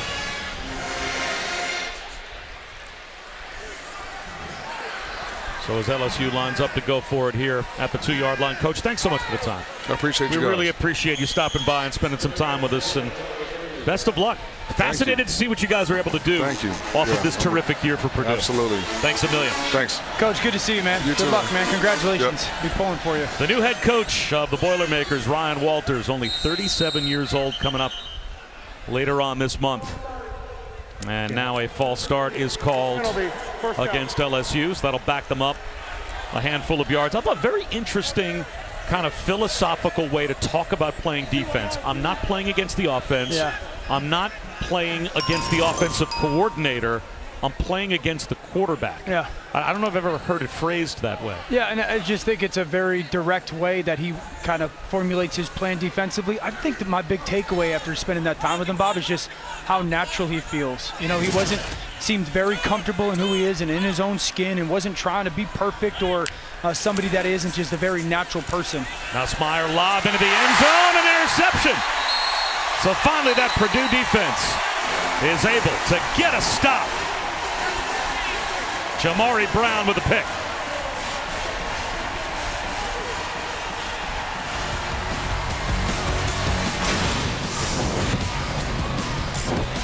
The Kentucky transfer in perfect position to pick off Nussmeier.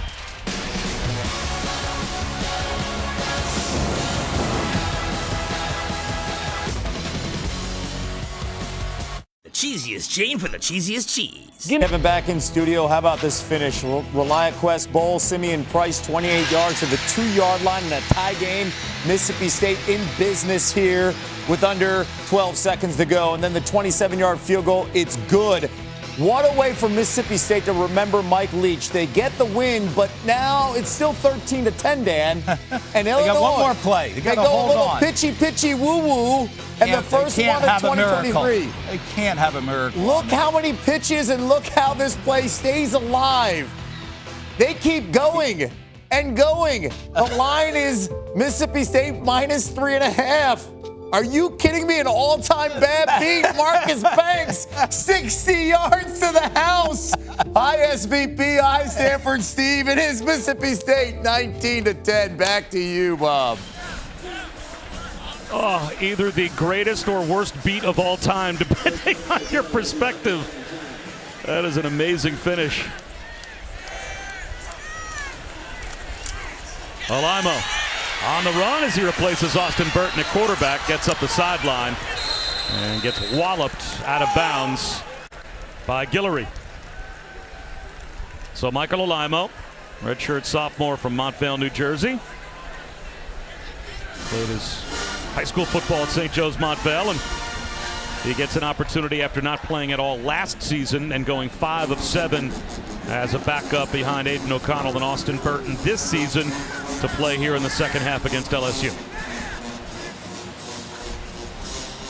And this is probably the player that, you know, Ryan Walters really wants to see, is a guy that, you know, Austin Burton is moving on, Aiden O'Connell is moving on, Alaimo is a guy that right now is a part of their program in the future. Maccabee goes nowhere. It'll be 4th down as West Weeks and Greg Penn combine on the stop. So the punt group will come out as Drew Brees continues to try and mentor these young quarterbacks. As Alaimo actually will be sticking around Purdue. Of course, Austin Burton, a 6th-year senior, and Aiden O'Connell both moving on. They've got Brady Allen as a true freshman, Indiana Mr. Football, on the bench as well. Line drive punt, Clayton. Fair catch at his own 24-yard line. Aerial coverage provided by Goodyear, celebrating the challenge of road games everywhere. Are you ready for the road? Goodyear, more driven.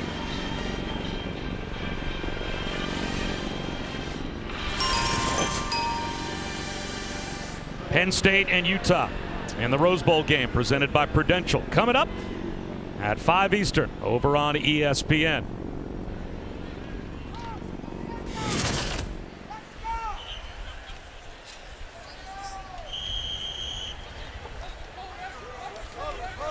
Back to the offense for LSU and Gary Nussmeier.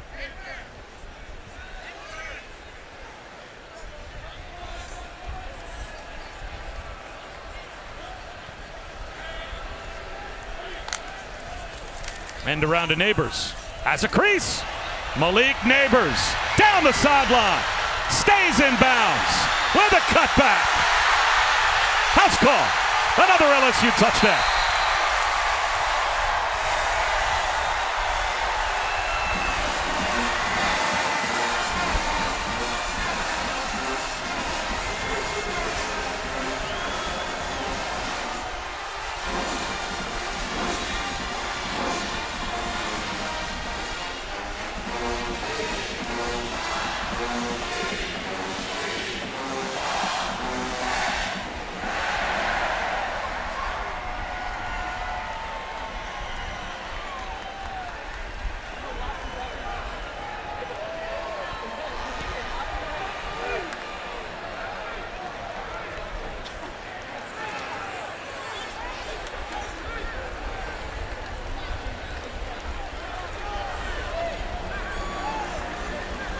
Ramos with the point after. And it's 49-0 LSU. Just one of those jet sweeps. It forces everybody on the defense to run horizontally. So there goes Neighbors. Now watch what happens to the defense for Purdue. Really good job of flowing to the football by offensively. Now Emery's going to lead block, and there's this Neighbors with that foot in the ground seam. See that jet sweep? Everybody flows defensively. You lead block. Your tailback is an extra blocker. Lacey downfield, and then there's just pure speed and athleticism by Malik Neighbors. That's why some of that horizontal motion and/or jet sweeps are so good. You get the defense flowing side down the sideline. You gain advantage in your run game with Emery as a lead blocker, and then, my goodness, 6'5", $195, the sophomore. Runaway speed. Does that count as the easiest touchdown pass Garrett Nussmeier has ever thrown? I was just going to say that. So Neighbors now, that actually is a touchdown reception, just that little bump ahead jet sweep forward pass. And Neighbors now with a touchdown reception and a touchdown passing. And again, week 17 tonight, Monday Night Football, a big matchup in the AFC. Bills, Bengals in Cincinnati, 8:15 Eastern, 5:15 Pacific. On ESPN, ABC, ESPN2, ESPN Deportes, and ESPN Plus. Our coverage begins with Monday Night Countdown at 7 on ESPN2. And tough to get a better quarterback matchup than this one. Oh my gosh. Hey, Josh Allen is one of the most indefensible players, probably the most indefensible quarterback in the NFL when he's used in their run game for Buffalo. And Joe has developed this great ability to understand exactly how to play versus the defense on a week-to-week basis in the NFL. Last year, you know, his connection with Jamar Chase, and it was just these giant big plays down the field. And now teams are playing a lot of too-high defense, shell, zone coverage. They're not allowing that, and Joe's just become this kind of tactician where everything is just a pick-you-apart offense. And hard to think in the AFC of three places that would be harder to go play on the road if they were the 1 seed than those three places, if you count Kansas City in that mix as well, as Sheffield makes the catch. So you know those three teams are going to be playing all out these last 2 weeks. Not only do you want the bye, but if you're Buffalo or, say, Kansas City, you want everything to go through your building and in front of your crowd. Yeah, I think Cincinnati's probably better suited to go on the road just because they feel like they have a more complete defense. They've ran the football a little bit better, but I think all three of those teams very much so want that 1 seed. There's a crease for Tracy. And Tyrone Tracy across midfield is brought down after a gain of 14. So the 1 seed hangs in the balance according to ESPN Analytics. Almost an even split between the Chiefs and Bills as to which team is going to get the top seed. But the Bengals, of course, if they can win tonight, very much alive. And there's another strip sack. Alamo lost the football. Harold Perkins all over him. And it looks like Alamo got it back just before Guillory could jump on top. Yeah, this is Perkins, okay? I want everyone to watch how he gets off the football. And just watch the left hand. Look at swipe at the ball. How great is that? Just that swipe at the football right at the very end. Don't go for the sack, but go for the ball. Just the speed, the athleticism, the technique and all that, but just that left hand, very impressive.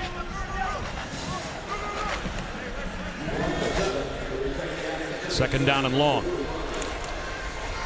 Another handoff to Tyrone Tracy. 3 yards. So it will be third down and about 14 as Quincy Wiggins made the stop for LSU.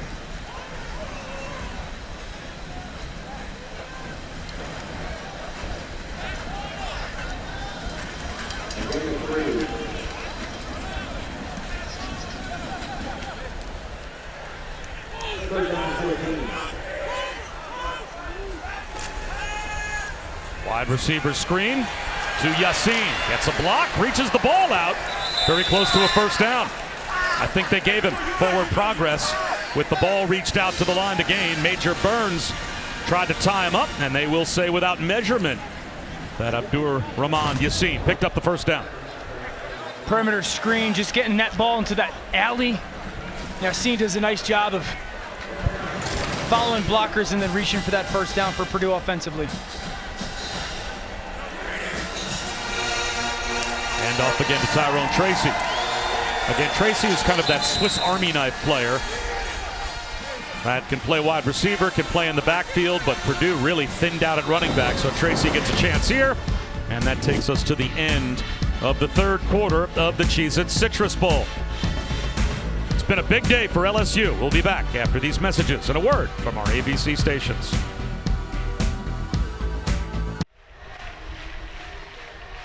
Again, coming up later this afternoon over on ESPN, 5 Eastern, 2 Pacific, the granddaddy of them all, Penn State and Utah in the Rose Bowl game presented by Prudential. Utah in the Rose Bowl for the second consecutive year, and Cameron Rising and Sean Clifford make up a very interesting quarterback matchup down. Yeah, Cam Rising is one of those players where ever since he's gotten to Utah, he's kind of resuscitated that program, certainly at the quarterback spot. And then for Sean Clifford, he's just been at Penn State for such a long time. He's held so many different records there. You know, he's had a very strong career as their starting quarterback. A little trick play here, dialed up as Yassin took the backwards pass and found TJ Sheffield down to the 11-yard line. 27-yard gain. So Purdue with their own gadget play, and it works. Yeah, a little bit of good throw by, a little back shoulder. Ah, come on. Great adjustment by Sheffield. Maybe pretty good throw by Yassin, man. So the Purdue offense trying to get on the board early in the fourth quarter. And it looks like this play blown dead before it starts. A false start. Offense number 89, 5-yard penalty, first down. It's Paul Peferi, the tight end. Remember, this Purdue offenses without Charlie Jones, Payne Durham. We've talked about Aiden O'Connell, so you're talking about 166 catches and 20 touchdowns really gone between those two premier players. And Paul Peferi is a player that has had some good moments at tight end, is going to be leaned on certainly next year for this offense. They fake the jet sweep and then throw it down the rail to Sheffield. And he finds the end zone finally for Purdue. They're on the board.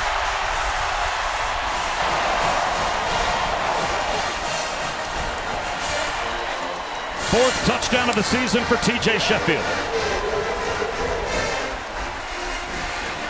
It's really a different version of what we call all-go special. You're going to see this guy clear and then seam and seam. Your tailback is really replacing that wide receiver, and as everybody flows for LSU defensively, there's that check down.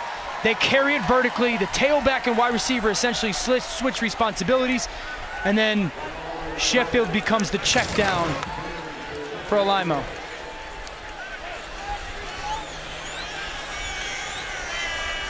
So finally, Mitchell Finneran with a chance to put one through, and he does. And Purdue is on the board, just over a minute gone by here in the fourth quarter. First touchdown pass for Alaimo as Sheffield hits pay dirt.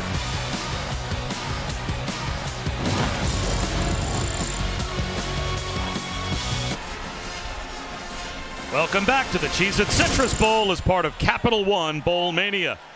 Well, a good start to the fourth quarter for Purdue. Things did not go well for the Boilers through the first three quarters. And LSU about to get the football back with a 42-point lead. Bob Wischusen here with Dan Orlovsky and Chris Budden in Orlando. And this will be a touchback. Back to Kevin. Bob, plenty of offense in the Goodyear Cotton Bowl Classic. Caleb Williams looking really good. The Heisman winner to Brendan Rice here, Dan. Yeah, and it's what he does. He stays alive, scrambling into the rush, eyes downfield, but his ability and arm talent to make throws off balance is unreal. USC's defense, not good. Tajay Spears, after a big run, then eventually punches it in. They do not get the two-point conversion. 35-30 USC. And coming up, the granddaddy of them all. Look at that. James Franklin and Penn State, remembering Penn State and Steeler legend Franco Harris, passed away last month with the 34 jersey. Penn State, Utah, the Rose Bowl game presented by Prudential. Coming your way, 5 p.m. Eastern on ESPN. Back to you guys. All right, thanks a lot, Kevin. And the third quarterback that we are seeing today for LSU, a fumbled exchange for Walker Howard, the freshman, as Derek Davis tries to bail him out and loses real estate back to the 20-yard line. So the true freshman, Gatorade Player of the Year in the state of Louisiana, gets a chance as Jaden Daniels and Garrett Nussmeier put up 49 points through 3 quarters.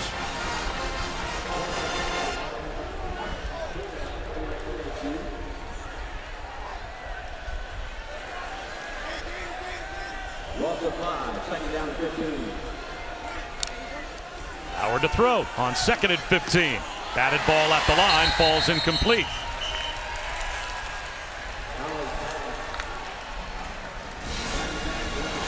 Well, if you factor in Malik Neighbors as a thrower of the football, 3 different players with a touchdown pass in a bowl game for LSU, the first team in the last 25 years to do that. Could Walker Howard make it 4? You're really asking our research guys to go deep. Come on, fellas.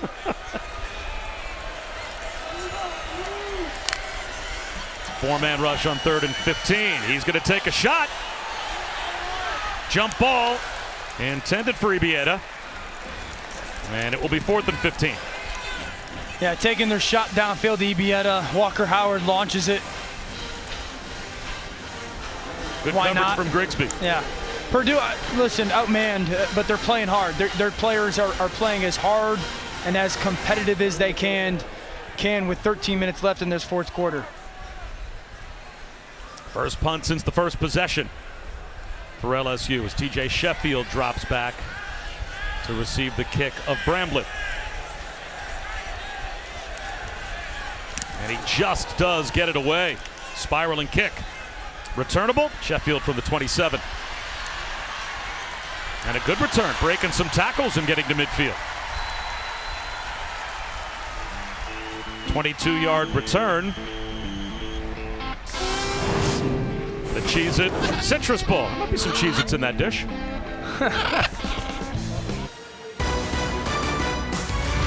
The 2023 Cheez-It Citrus Bowl on ABC is presented by Cheez-It, official sponsor of the College Football Playoff. Gorgeous day here in Orlando, and aerial coverage of LSU and Purdue in the Cheez-It Citrus Bowl is provided by Goodyear. Road tested and game ready. Are you ready for the road? Goodyear, more driven.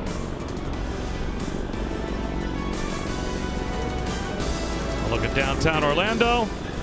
Oh, Pierre Orlovsky's plane arriving. What is that in the sky? Right behind the Goodyear blimp. Nah. Air Orlovsky landing at Orlando International. You don't think that could be a you-know-what? Send that to McAfee right now. Deion Burks. As Purdue has their best starting field position of the day, and they pick up 4 yards on first down. West Weeks made the stop. I don't know what that thing flying behind the blimp was. I think it might have been an airplane. It could have been something else. Area 51 guy? Send it to McAfee's people.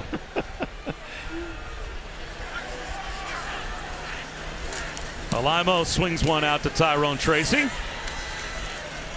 He's got 3 more.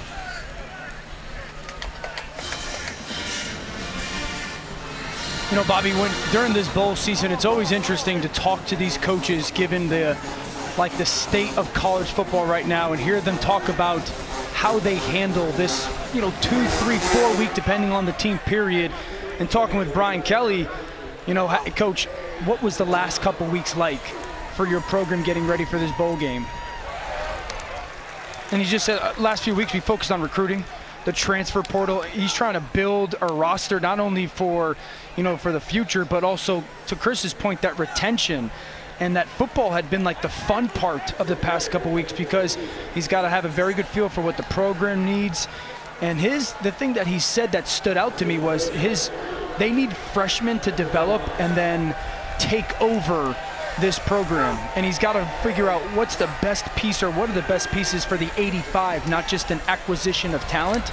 And I think that's so interesting to hear coaches talk in that regard rather than what it was before this transfer portal conversation became a big deal. Well, Purdue turns it over on downs as the Alimo 4th down pass sails out. Cheese!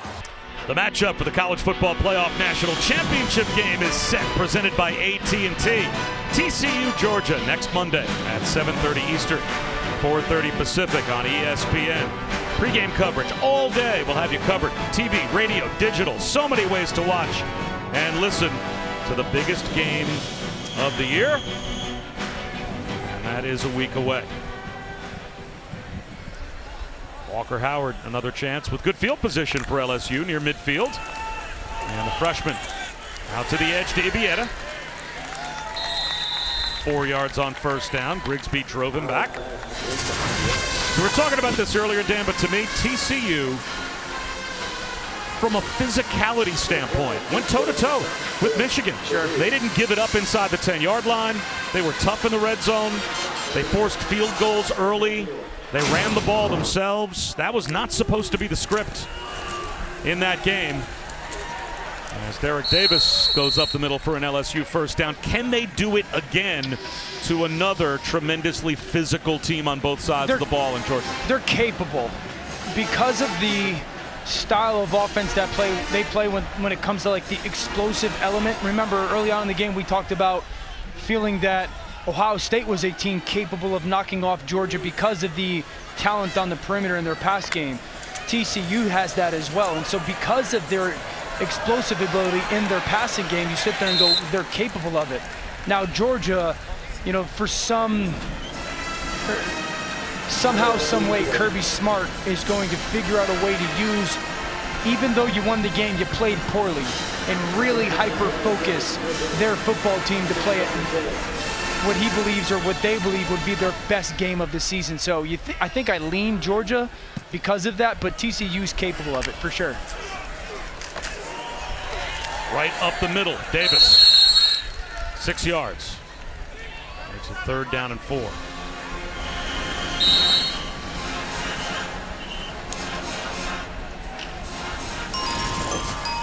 And it looks like we've got an LSU injury.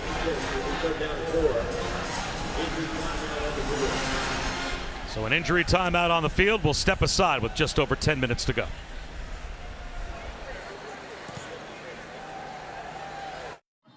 Welcome back to the Cheez-It Citrus Bowl as part of Capital One Bowl Mania. We'll look at Orlando City Stadium in between Camping World Stadium and downtown Orlando as the blimp flies over. 49-7 LSU on top of Purdue. And so we'll take the liberty of checking that last box. We talked about this earlier for Brian Kelly. And Alabama win in overtime, win the division, reach the top 5 in the college football playoff rankings, on the doorstep if things would have gone their way to making the playoff. But now a 10-win season, the first for LSU since the historic national championship year of 2019. And a big step forward, Dan, in Brian Kelly's first year. Yeah, just a great start to his tenure down at LSU. 3rd down quarterback run for Walker Howard. 1st down and more. Into the red zone before he's bumped out by Cam Allen. You catch Purdue with a pressure. Call quarterback draw, run into it. Walker Howard showing off some athleticism. Beside the blitz, you got guy for a guy offensively, and then there's a huge lane for the true freshman.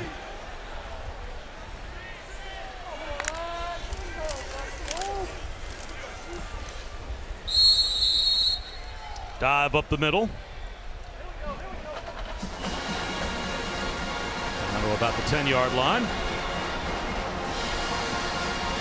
Thomas heads off, and Davis comes back in.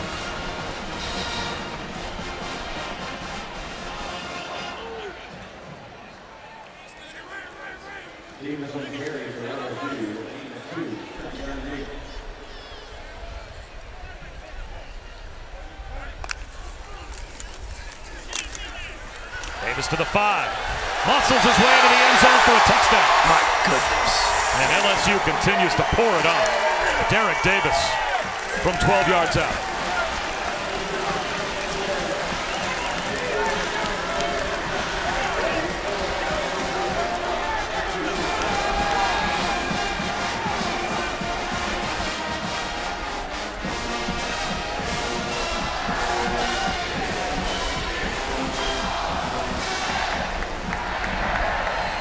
Santa. Santa Boiler. And it's been a long afternoon for a Purdue fan, but everyone getting into the act for LSU.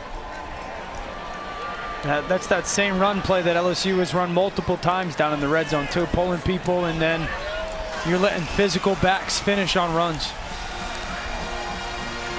The backup kicker, Mata, puts it through. And as we approach the midway point of the fourth quarter, a dominant performance by LSU as we take a look at our game track, brought to you by TikTok. The largest halftime lead of any bowl since the 2019 Peach Bowl. It was 35-0. LSU at halftime. And 3 different players with passing touchdowns today for the Bayou Bengals.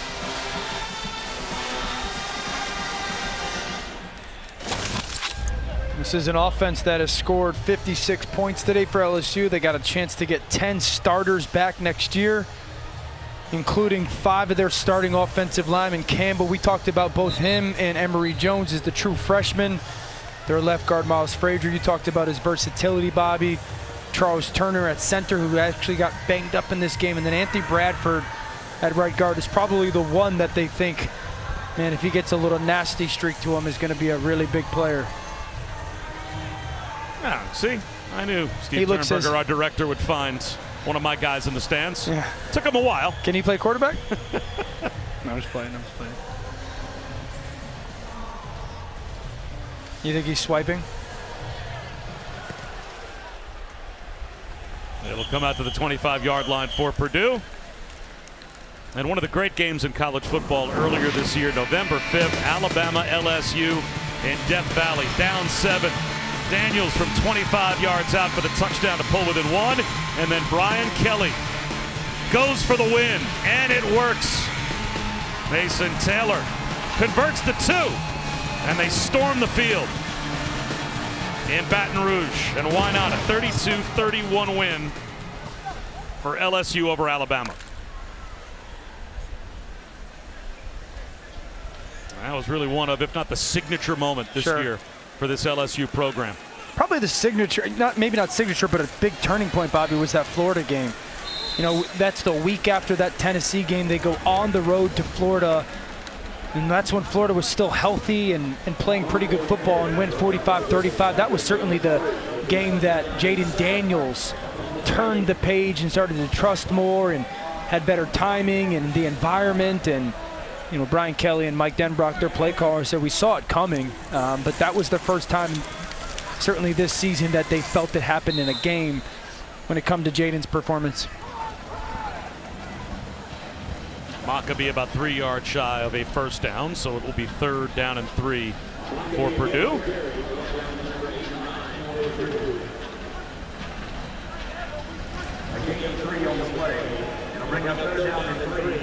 And as this season progressed, Jaden Daniels moved further and further up Mel Kiper's board of draft-eligible quarterbacks, getting to the top 5 at one point. As Alimo, quarterback keeper, and he is very close to the first down, about a half-yard shy as we go down to Chris.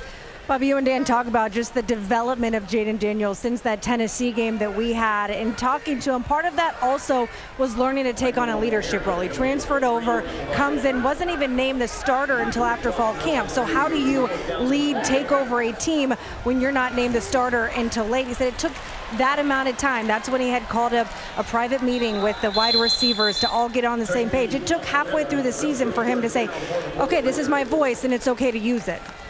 And Dan, obviously the quarterback has to be naturally a leader just based on the position and the role you have on the team. But how hard is it to come as a brand new quarterback and immediately snap your fingers and become that leader, to Chris's point? Yeah, it's very difficult to step into a locker room that knows each other incredibly well. You've spent time together, and then all the quarterback comes here and he's like, hey, I'm the guy. And you've got to earn that at that role. So often quarterbacks get given responsibility, and they get given, I guess, praise without earning it, and just because they're placed into that role. And I think one of the reasons why, and Brian Kelly admitted this, that he maybe hindered the early season development when it comes to the on the field, but also to Chris's point, that leadership, because of their hesitation to just name him the starter. And I think that's something that as a quarterback, you have to earn from your teammates on a day-by-day basis. Shot from Alaimo, misses Sheffield, so it will be 3rd down and 10. You know, I often say this, Bobby, one of the hardest things for quarterbacks is to prove to your teammates that you don't think better, that you are better than everybody else. You know, because again, we glamorize the position. And when you're talking about a player that's transferring over, that's an even almost double down thing that you have to prove to everybody, hey, just because I'm a quarterback and stepping into this locker room, I don't automatically assume I'm your leader. Alaimo with a quarterback run out to midfield. What wasn't like Jaden Daniels was transferring in with 0 resume. He was a 6,000-yard passer and a 1,300-yard rusher in 3 years at Arizona State. So he played at the FBS level in a power conference and had put up some numbers, but come to the SEC with a That's team what I was just going to say, that was trying to get it back with their brand new coach and obviously used to a different level of success at LSU. 4th down, here's Alaimo. Again, he's going to launch one down the sideline. Incomplete. Tried to drop one into Deion Burks. And it will be LSU taking over on downs as Burks is still down after that collision back at about the 14-yard line. So got an injury timeout, a chance to check in with Kevin Nagandi. Bob, want to remind our audience, coming up, the granddaddy of them all, Cam Rising, one of 5 Utah players with at least 300 rushing yards. Looked very good the last time out in the Pac-12 championship. Penn State, Utah, the Rose Bowl game presented by Prudential. Coming your way, 5 p.m. Eastern over on ESPN. Back to you guys. All right, Kevin, thanks very much. Just over 6 minutes to go in the 4th quarter of the Cheez-It Citrus Bowl. And we're keeping our eyes on Deion Burks as he is still being looked at by the training staff as he went down hard trying to catch that 4th down deep ball from Michael Alaimo. And it looks like they are making sure that they keep his head stable. And this is not what you ever want to see.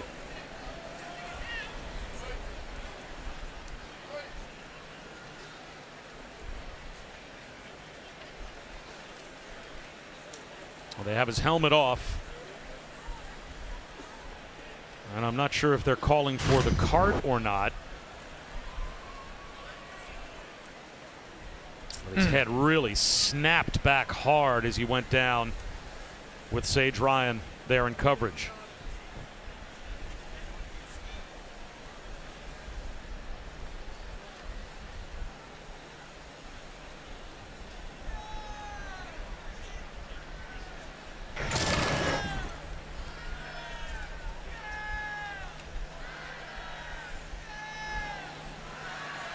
So an injury concern here at the Cheez-It Citrus Bowl to wide receiver Deion Burks of Purdue, as they are now going to bring out a backboard. And you can see the concern of everyone on that Purdue sideline.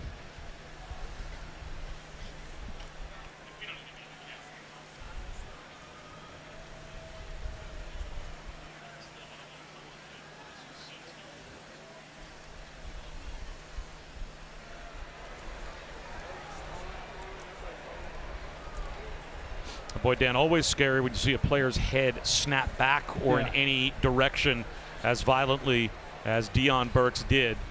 At full speed, calling the play, did not see that, and wasn't sure exactly what the injury was. But then you start to see someone from the training staff with a hand on each side of a player's head, keeping the head immobilized, and then you see the replay, how hard his head hit the ground. That's scary. And you hope this is one of those moments, as you can see basically the whole Purdue football team coming down to get down on a knee right near Burks. You hope this is one of those cases where it's a precautionary measure by the medical staff, as it should be, from Purdue to make sure that they're doing everything that they can for Deion Burks to be in the best care possible. I don't know if most of the Purdue football team at first realized how serious this injury might be, or how careful they are being with Deion Burks, until they saw how long the trainers were surrounding him. And now they're going to slide that backboard underneath Burks.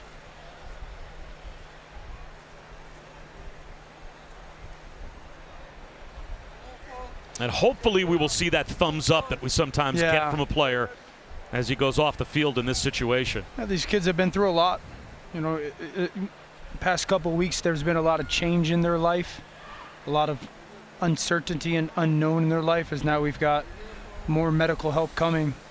And when you see one of your teammates, a guy that's become a brother over your time together, down like this, there's a lot that goes through your head.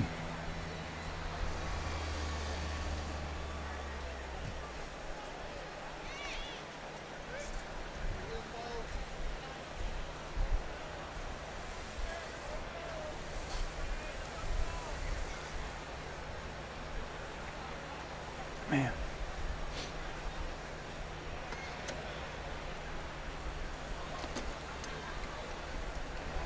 So the backboard is in place, and now a stretcher is going to come out for Deion Burks.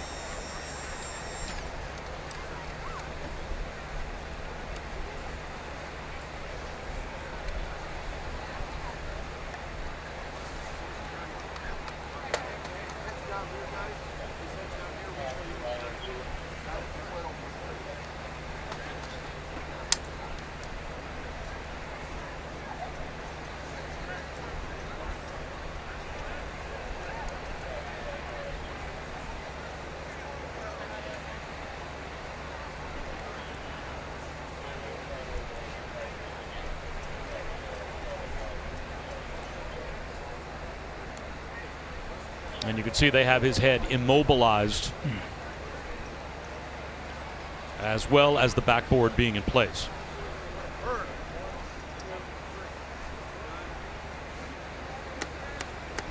Give us something, man.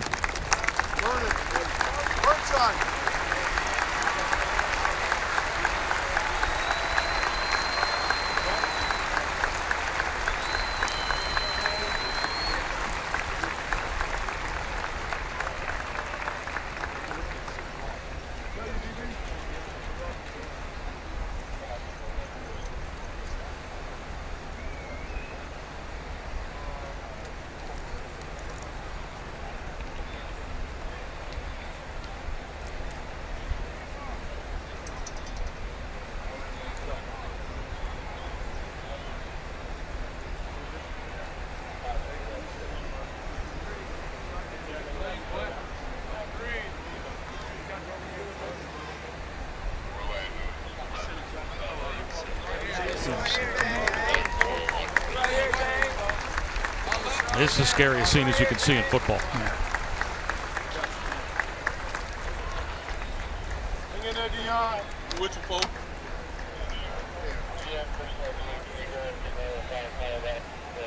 We with you, folks.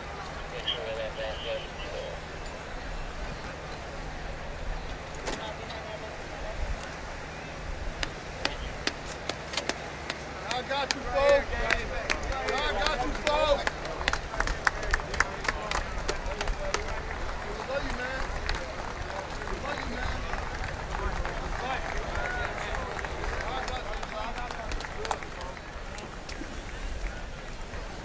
There's no one left on Purdue's bench. They are all coaches and players surrounding Deion Burks. They finally have him loaded up on the card. They will get him to an area hospital as quickly as possible. Thumbs up. And I think I see a thumbs up. Well, that is what you're hoping to see. Just some movement, and we just saw some from Deion Burks. And Chris Budden was down there with a better view than we had. Chris? You did just see him give the thumbs up. He will go to Orlando Regional Medical Center, which is about 2.5 miles from here. All of his teammates around him saying, I love you, bro. I love you. You got this. He was awake and responding to questions from the doctors.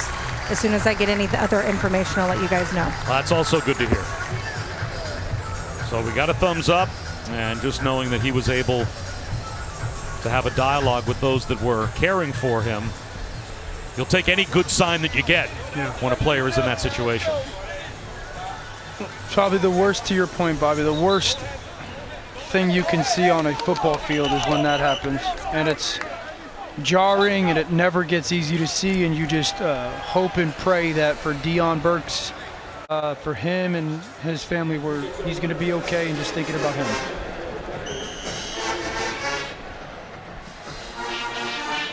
So tough to get back to the last 6 minutes of a football game after that moment, but LSU does take over on downs, and they'll run it again with Derek Davis. And he will be brought down right at the line of scrimmage by O.C. Brothers.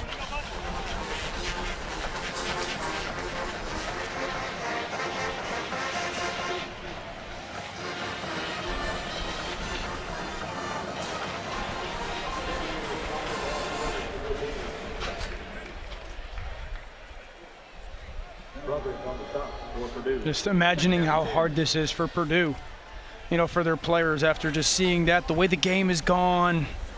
You've got 5 minutes left. Some guys, it's the last time they're going to play ball, and, you know, just seeing that with their teammates, got to be very difficult for them to just try to get back into the moment of playing a game. A couple of yards for Davis on second down. It will be 3rd down and 8. And a reminder coming up over on ESPN. Penn State and Utah at 5 Eastern, set to get underway. The Rose Bowl game presented by Prudential.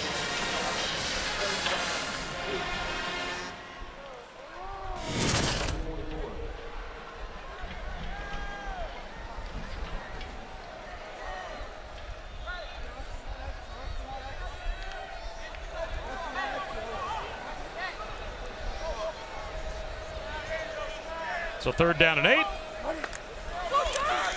Jaden Nicholas taking the end around flip and has nowhere to go, although keeps his footing and scoots down the sideline. And let's go down to Chris Budden. Chris, for some possible good news. Yes, just heard from Purdue, and Burks has feeling and movement in all his extremities. So positive news coming out of that. That's great. Amen. Let's get him to the medical center as quickly as possible.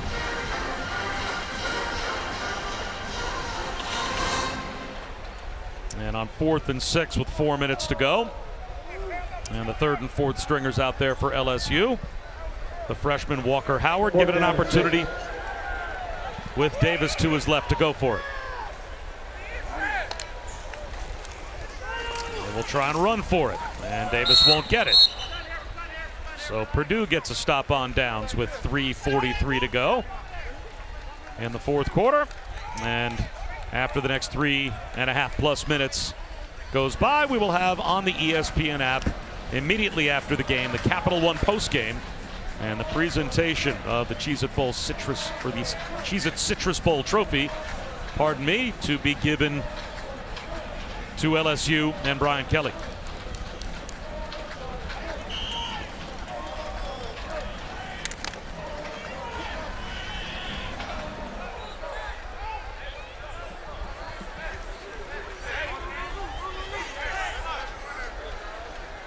So Jack Albers takes over now at quarterback and hands one up the middle to Caleb Leahy. And he gets 4 yards on 1st down for the Boilermakers. Earlier I mentioned Brady Allen. He's in the transfer portal. Hard to keep track of all these guys that are in the portal and opting out. He was one I missed. But Albers gets a chance to engineer maybe one final possession here and flips it in the right flat. Ben Buechele, the tight end, scoots up the sideline and has a 1st down to the LSU 44-yard line to pick up a 13. Yeah, Bobby, you mentioned Brady Allen being in that transfer portal, and if I'm right, Ryan Walters, their new head coach, bringing Graham Harrell in as their play caller for his tenure. Also Hudson Card, I believe, transferring over from Texas and plans to go to Purdue as well. There's a drop by Preston Terrell. Well, again, that is the way of college football now, right? Coaching changes go along with player changes, because with the one-time transfer opportunity without having to sit out a year, and it's unrestricted it creates a free agency world but in college football. Unrestricted free agency as well, you know, like where it's, you know, anybody can go anywhere at any time essentially, and there's good that comes from it. There is. Well, I have to admit, I know it creates chaos in college sports. Personally, I have no problem with it. The coaches have always been able to change schools and change jobs regardless of what they tell recruits whenever they want to move on. And for 99% of these college football players, these years of eligibility and the opportunity to play at these programs is the last time they'll ever play this sport. Right. Third down at 8. Albers' ball tipped at the line and falls incomplete. So if you have a chance to follow a coach somewhere, knowing that rather than maybe sitting on the bench for a coach you're unfamiliar with, sure, you know you're going to go play somewhere. I mean, players play, right? You want to go be on the field. And I don't have any problem with a player with only 4 years of eligibility, or 5 at best, to go take advantage of that, go somewhere and be on the field. Yeah, it gives the players a little bit more power, certainly over their career when it comes to college football and their decision making, if it doesn't work out with that initial one. Albers up the seam on 4th down, and I think that's an incredible catch. Wow. Maxwell with a terrific catch. I think he used his feet as much as his hands to keep it off the turf. And he did. Oh my goodness. To himself.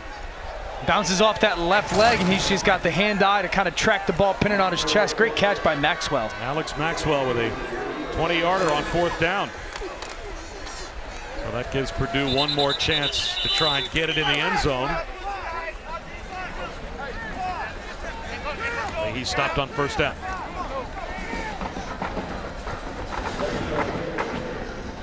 Flag down as LaHaye was brought down after no gain on 1st. Have to check the penalty marker unless they just picked it up. It looks like they did.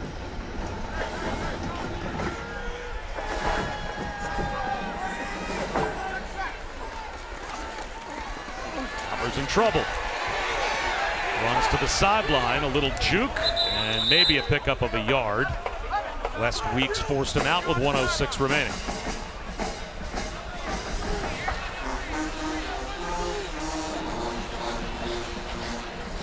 Jack Albers with the carry. Run out of bounds after James Johnson. Will be taken down to 9.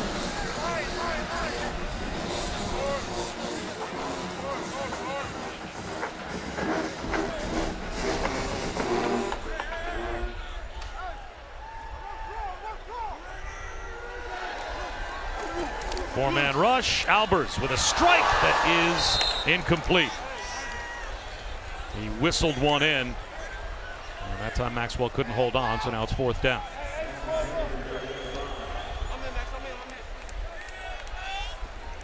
Alex Maxwell. That pass incomplete. That is my kind of tower. Jenga? Absolutely. Anything that falls, I get. I think that should be the rule. You'd send a bowling ball at it if that was the case. Albers on 4th down. It is batted around and intercepted down at the goal line. Rod Wilson with a convoy. Wilson down the sideline with a cutback. Rod Wilson's going to go the distance. Touchdown.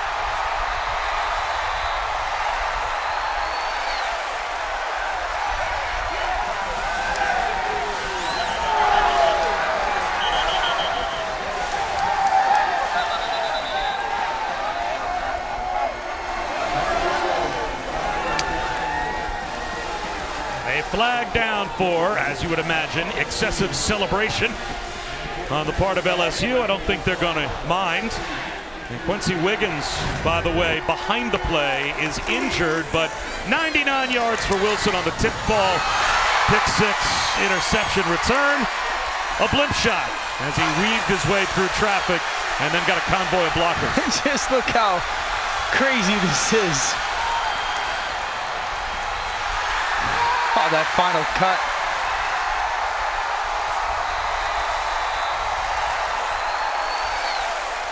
Good for that young man. I know it's a tough break for Albers, but good for Wilson.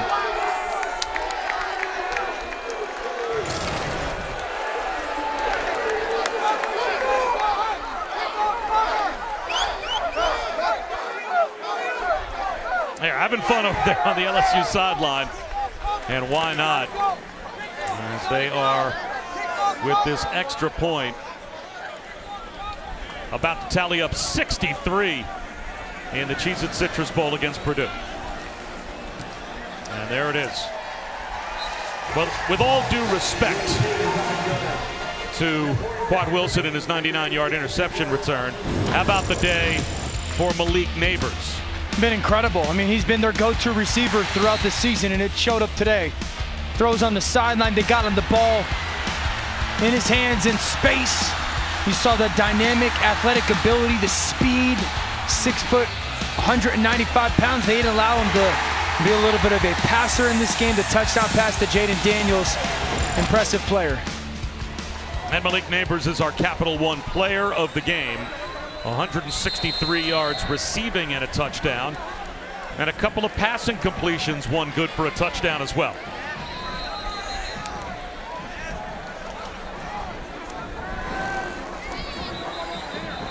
I think the Cheez-It shower, by the way, has already been given to Brian Kelly over on the sideline, as there is like a Cheez-It crime scene at the 50-yard line right in front of the LSU bench. That's what you thought would be the best way to describe it? That's right. Don't do it. Do not do that, Coach. Why not? Coach, do not Celebrate. do that. Yes. That is a coach after my own heart. 5-second rule. Absolutely. That's the taste of victory right there. Got to get down there. Well, if this holds, a 56-point margin of victory equals the second largest in bowl history. So it's been a lopsided day for LSU.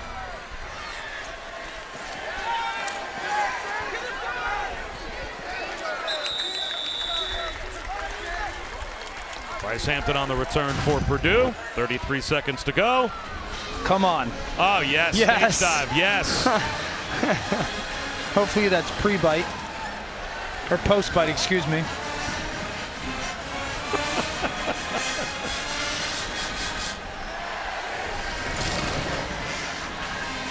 Joe Fouché having some fun down there, and why not? Party time for LSU. Oh yeah, we got everybody's going in. We got more people taking pieces off the ground. I like it. It's been a long game.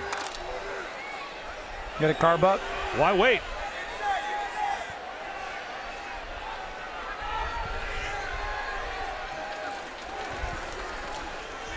Straight ahead handoff, and we'll see if it turns out to be the final play of the game. As Kentrell Marks is brought down. No, looks like Purdue may hustle up. No, well, they are going to wave the white flag and call it a day here in the Cheez-It Citrus Bowl. 63-7 will be the final, as Brian Kelly is able to cap a very successful first year in Baton Rouge, with now officially a 10-win season, and it ties the largest win in bowl history in college football.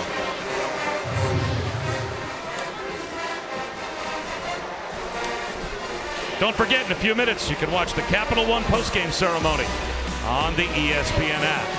For Dan Orlovsky and Chris Budden, I'm Bob Wischusen saying so long from Orlando. LSU, your Cheez-It Citrus Bowl champions.